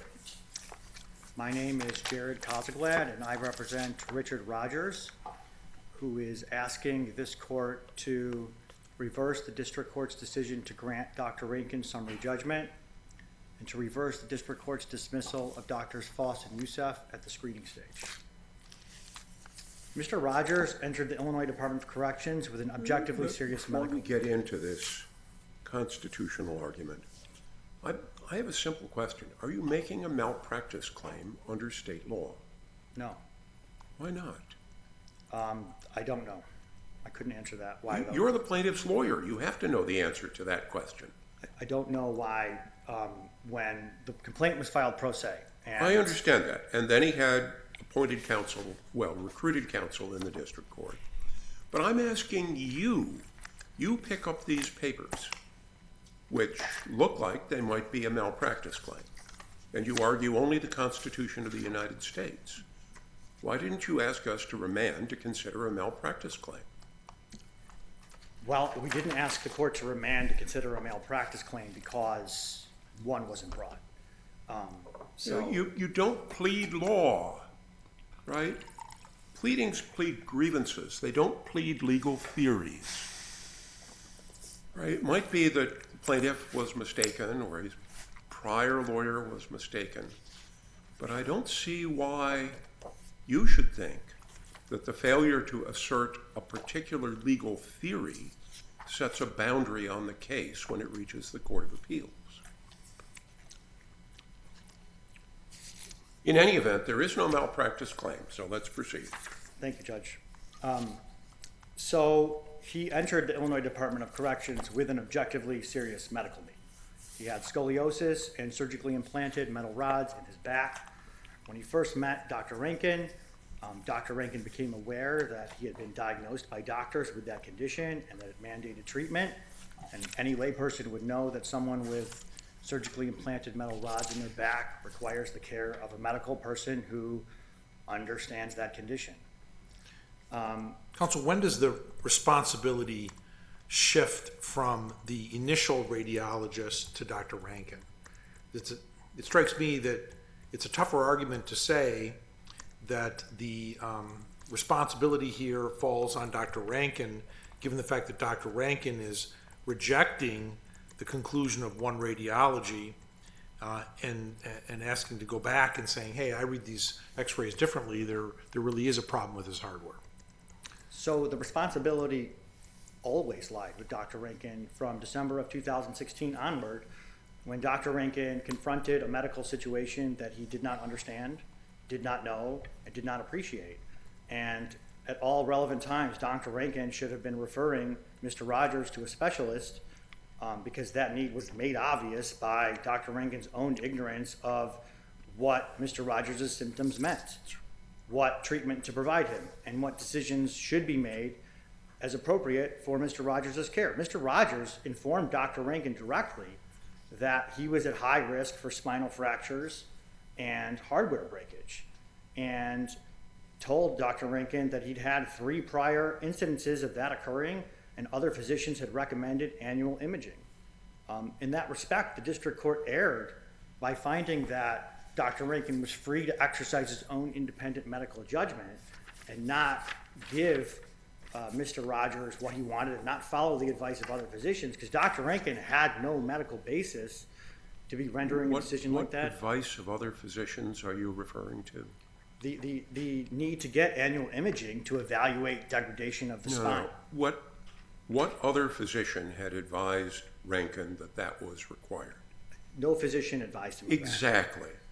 Rogers said that to Rankin. Right. Right. If you want to say that a physician has to follow other physicians' advice, you've got to provide that advice. Prisoners and plaintiffs in general will say the wildest things about their conditions. You're not suggesting that every physician is required by the federal Constitution to believe everything a prisoner says about medicine, are you? No, of course not. All right. So why should Rankin have paid any attention to what Rogers was saying as opposed to what, say, Yusuf and Foss were saying?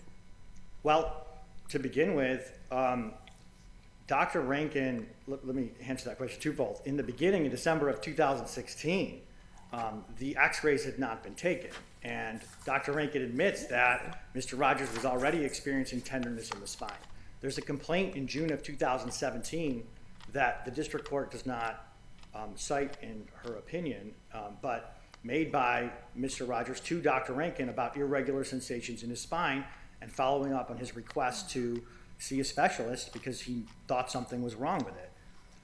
And the reason that Dr. Rankin is not entitled to rely on the radiologist is because he admits he didn't. He says that he understood from the x-rays that the report was inconclusive and that he continued not to know what was wrong with Mr. Rogers' back, but he could physically observe a bulge in the area where the hardware was located. And he knew that he was having extreme amounts of pain, but he didn't know why. And he chose, instead of following up with other imaging, continuing to letting him see a specialist who would have known what those symptoms meant under this peculiar condition and circumstances, he chose what he claims he chose is he chose to monitor plaintiff's condition moving forward because he didn't know what was wrong. The problem with his claim is that there's no evidence in the record that any monitoring was actually done.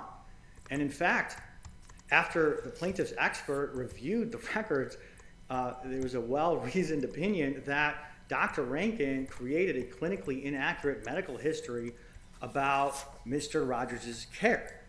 And there are disputes of fact in the record about the nature, frequency, and extent of the complaints that Mr. Rogers has made. And if we assume that he made the complaints he claims. So what is the evidence indicating that the medical records are not complete or correct? If plaintiff is correct that he made the complaints that he did. I'm asking that question, do we have that from plaintiff in the form of testimony? You have that in the form of an expert opinion that explains the basis of it, who reviewed all of the records and found that. So there is no such testimony from the plaintiff? Right, the plaintiff did not look at his own records and say that they were accurate. Inaccurate. Did the plaintiff testify about encounters with Dr. Rankin that are documented inconsistently with the plaintiff's testimony? Yes. Where? There are. In the grievances that were submitted, Mr. Rogers explains that throughout the course of the period from 2016 through. Are the grievances under oath? The grievances are not under oath. Okay. The grievances are his statements about what happened. There was no deposition taken of the plaintiff, but I can't recall exactly what the cases are on that, but my understanding is that it's appropriate to submit evidence from the plaintiff about what his expected testimony would be. He can do that? Yeah. In the form of sworn affidavits? Well, to the extent that the court's not going to credit the statements that he made in his grievances about his treatment by Dr. Rankin, or consider those as evidence of what he would testify to, that is. This is not a difficult question. Uh-huh. But it doesn't sound like those are evidence that the plaintiff himself can use. Well, I'm not sure that any objection was made to any of those records being used at summary judgment at all, in which case those kinds of issues would have been addressed in the district court. But the evidence from Mr. Rogers is that he made complaints, and the district court credited that testimony. She simply held that and assumed that Mr. Rogers made those complaints in other clinics at other times and would not consider those complaints in connection with the claim because she said that those complaints were not urgent. But they all add up to a body of evidence that Dr. Rankin was turning a blind eye to what was quickly becoming a very serious problem for Mr. Rogers, who spent over a year and a half with broken metal rods scraping against his flesh. And I can see that I'm running out of time, and I would like to save at least 15 seconds for rebuttal. Certainly, counsel. Thank you. You've got 10.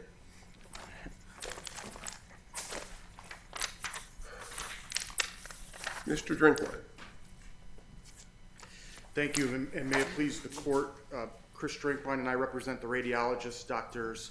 Yusuf and Foss. Plaintiffs specifically alleged that the radiologists committed malpractice when they evaluated and misread his x-rays.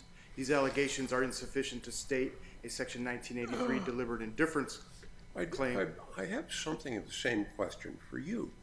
You, too, are proceeding as if complaints plead law or legal theories. Complaints plead grievances. They might identify facts. If a plaintiff, a prisoner who's never even been to law school, uses a word malpractice, that doesn't confine or limit the case in any way. Why should it matter? I understand that this morning more than ever, and I think the answer is It's not simply this morning more than ever. It's that the Supreme Court has held this repeatedly. Rule 8 requires a short and plain statement of the claim. Of the claim, not of the legal basis for the claim. Right. And any sins in construing the complaint incorrectly, Your Honor, are forgiven by the express explanation in the district court's merit review order that he had the discretion to allow amendment on good cause shown or under Federal Rule of Civil Procedure 15. And yet, even after having taken the depositions of the radiologists, even after having retained counsel, if there was sufficient facts revealed in the deposition to bring claims for deliberate indifference, then he could have and should have moved to amend his complaint in order to state a claim for deliberate indifference. It sounds like you're arguing once again that you have to plead law in the complaint. You plead a grievance, and then in later papers in the district court, you might articulate a legal theory behind the grievance. You do not plead law. It's a simple proposition. And I understand that, Your Honor, but the merit review order was over and done with based on the district court's construction of the complaint as only bringing Section 1983 deliberate indifference claims. And with an opportunity to correct that if that was not his intent, although we heard this morning that it's not his intent now and it wasn't his intent then, to bring a medical malpractice. No. Mr. Casaglad said that he was not pursuing a malpractice theory. He did not purport to have access to the intent of Mr. Rogers, as if that mattered. Right. I'm sorry. Let's just proceed. Plaintiff's contention regarding the facts Intention is irrelevant. Maybe I can't desist. The question is whether a claim has been pleaded. What's in people's heads is not the subject of notice under Rule 8 or Rule 12. And plaintiff had the opportunity to explain that to Judge Baker if that's a mistake that he made, and he didn't afford himself of that opportunity despite the express explanation that he could. He should have said, no, Your Honor, I'm trying to proceed under a medical malpractice claim. Or, no, Your Honor, I'm trying to proceed. You're saying he should have been clearer about what law he was pleading. And I'm saying, according to the Supreme Court of the United States, complaints don't plead law. They don't have to. They plead grievances. Law comes later. I heard you, Your Honor. And the other component, however, is where you make a specific allegation of negligence, like they did in this case. They evaluated the x-rays and they misread them. That's a specific factual allegation of negligence. That's inconsistent with a deliberate indifference mental state. So said this court in the Antonelli v. Sheehan case.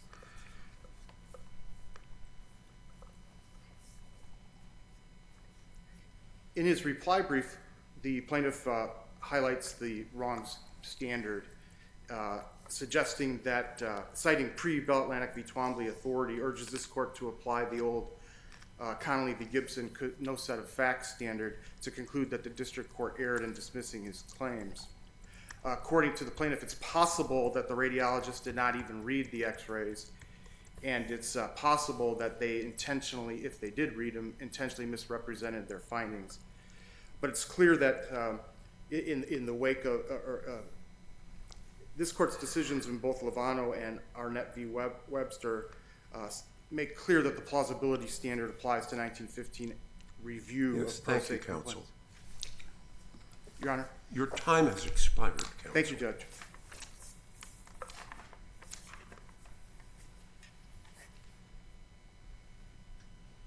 Mr. Jeanette.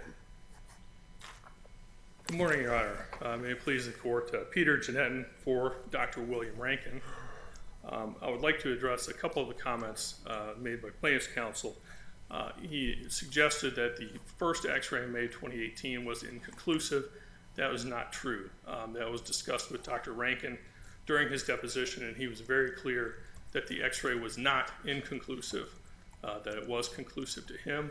The x-ray indicated that the Harrington rods, the report indicated at that time that the Harrington rods were intact and in the proper anatomic position as they would be expected to be. And the rough time frame for that is? That was in May of 2018. There was obviously a second x-ray later that showed the breaks more clearly, and if you have the advantage of that second x-ray, you can look at where the breaks are at that one and go back to the first one and find a very small discontinuity in one of the rods. Although Dr. Rankin is the one who discovered that, not the initial radiologist. In the second x-ray, that's correct. And that discontinuity kind of brings me to one of the other comments in plaintiff's reply that I want to address, that he's indicated that there is a bulge in the muscles that was ignored. And if you go to Dr. Rankin's testimony, this is at page 1551 of his deposition, he was talking about there being a prominence in the muscle along his spine. And plaintiff's counsel asked him what he meant by that. He described that as, well, it just bulges out a little bit. And so plaintiff's counsel has tried to read that as there's some hardware sticking out causing a bulge, which is not the case. No one has said that. And if you look at the x-rays from 2018, you'll be clear to anyone that that would not be the case. It's a very tiny discontinuity at that point in time. Plaintiff's counsel has also accused Dr. Rankin of creating a false record regarding the May 2018 visit. And I pressed Dr. Harrington about that assertion in his deposition around beginning of page 48. And what he said was that the May 2018 note by Dr. Rankin indicated that he was been complaining of back pain for several months. And he claims that that note was false because it did not indicate that he had chronic back pain. And I went through with Dr. Harrington that Dr. Rankin had been seeing him since 2016 for chronic back pain, that the record was replete with documentation of that chronic back pain and the medications that Dr. Rankin had prescribed for him. So that was not a false record, and I want to be very clear about that. The characterization of Dr. Rankin as deliberately indifferent in this case, I think, is it can't be more incorrect.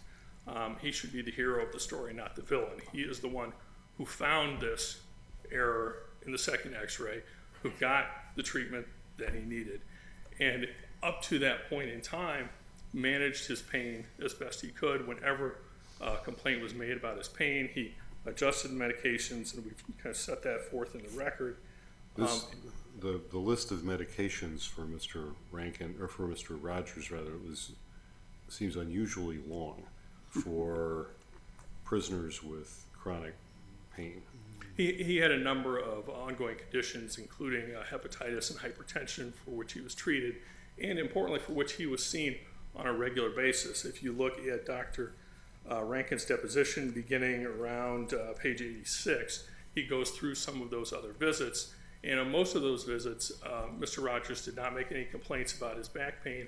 Occasionally he would, and it would be addressed. On at least one of the visits, he said that the gabapentin that had been added to a previous visit was helping him during the day. So that was something that was raised regularly with him.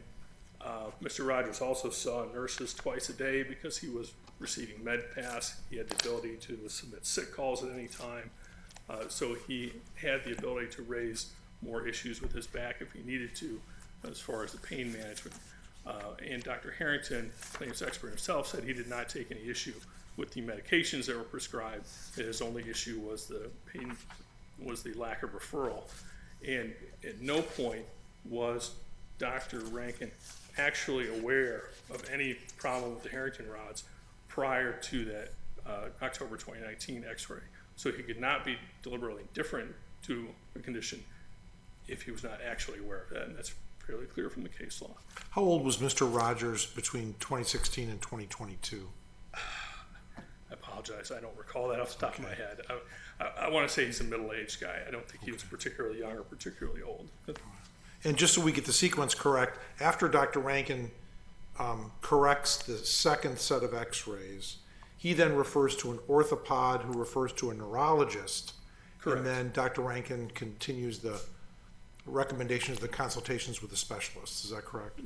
That's correct, and I don't think there's really any criticism of the treatment from October going forward. There was some suggestion at some point that he should have been referred to a neurologist initially, but if you look at Mr. Rogers' grievances, his initial procedure was done at Midwest Orthopedics at Rush, so the orthopedic was certainly an appropriate consideration at that time. And the collegial review that was necessary here, if I understood the calendar, took place over one business day. They took Friday- place very Friday the promptly, 13th. and all of his were approved. I've had my issues with Wexford's procedures from time to time, but that one stood out, particularly since Friday the 13th of March 2020 was a pretty memorable day for all of us. Yes, I think so. But they did move promptly on all of those, and if it makes you feel better, Judge, I believe they have gotten rid of the collegial review process. Okay. Thank you, Your Honor. Thank you. Thank you very much. Mr. Cossaglad, I'll give you 2 minutes for rebuttal. I'd like to address two things with those 2 minutes. The first is that Dr. Rankin's conclusion that the plaintiff suffered from chronic pain is not consistent with the reports of pain that he received from Mr. Rogers, which were at all times acute in nature with recent onsets within a matter of weeks or months that gave him trouble sleeping and eating, etc. So a matter of degree, you're saying? No, I'm saying chronic pain is pain that is persisted for a long period of time. It does not appear to abate. Acute pain is something that comes on recently, and this is a patient who knew what broken hardware felt like in his back and told the doctor that that's what it felt like because he knew what he was experiencing. Does the record indicate how many times his hardware had broken previous to incarceration? 3. Thank you. And I would just call this court's attention to page 62 of Dr. Rankin's transcript, where he expressly says that he understood that the radiologists were not claiming that nothing was wrong with his Harrington rods. He understood from the report the x-ray was not telling him what the cause was. And a patient with metal rods in their back who's reporting that it feels like it's broken, a specialist was made obviously necessary, consistent with this court's opinion in Barry v. Lutzy. If there are no further questions. Thank you very much, counsel. Thank you. The case is taken under advisement, and the court will be in recess.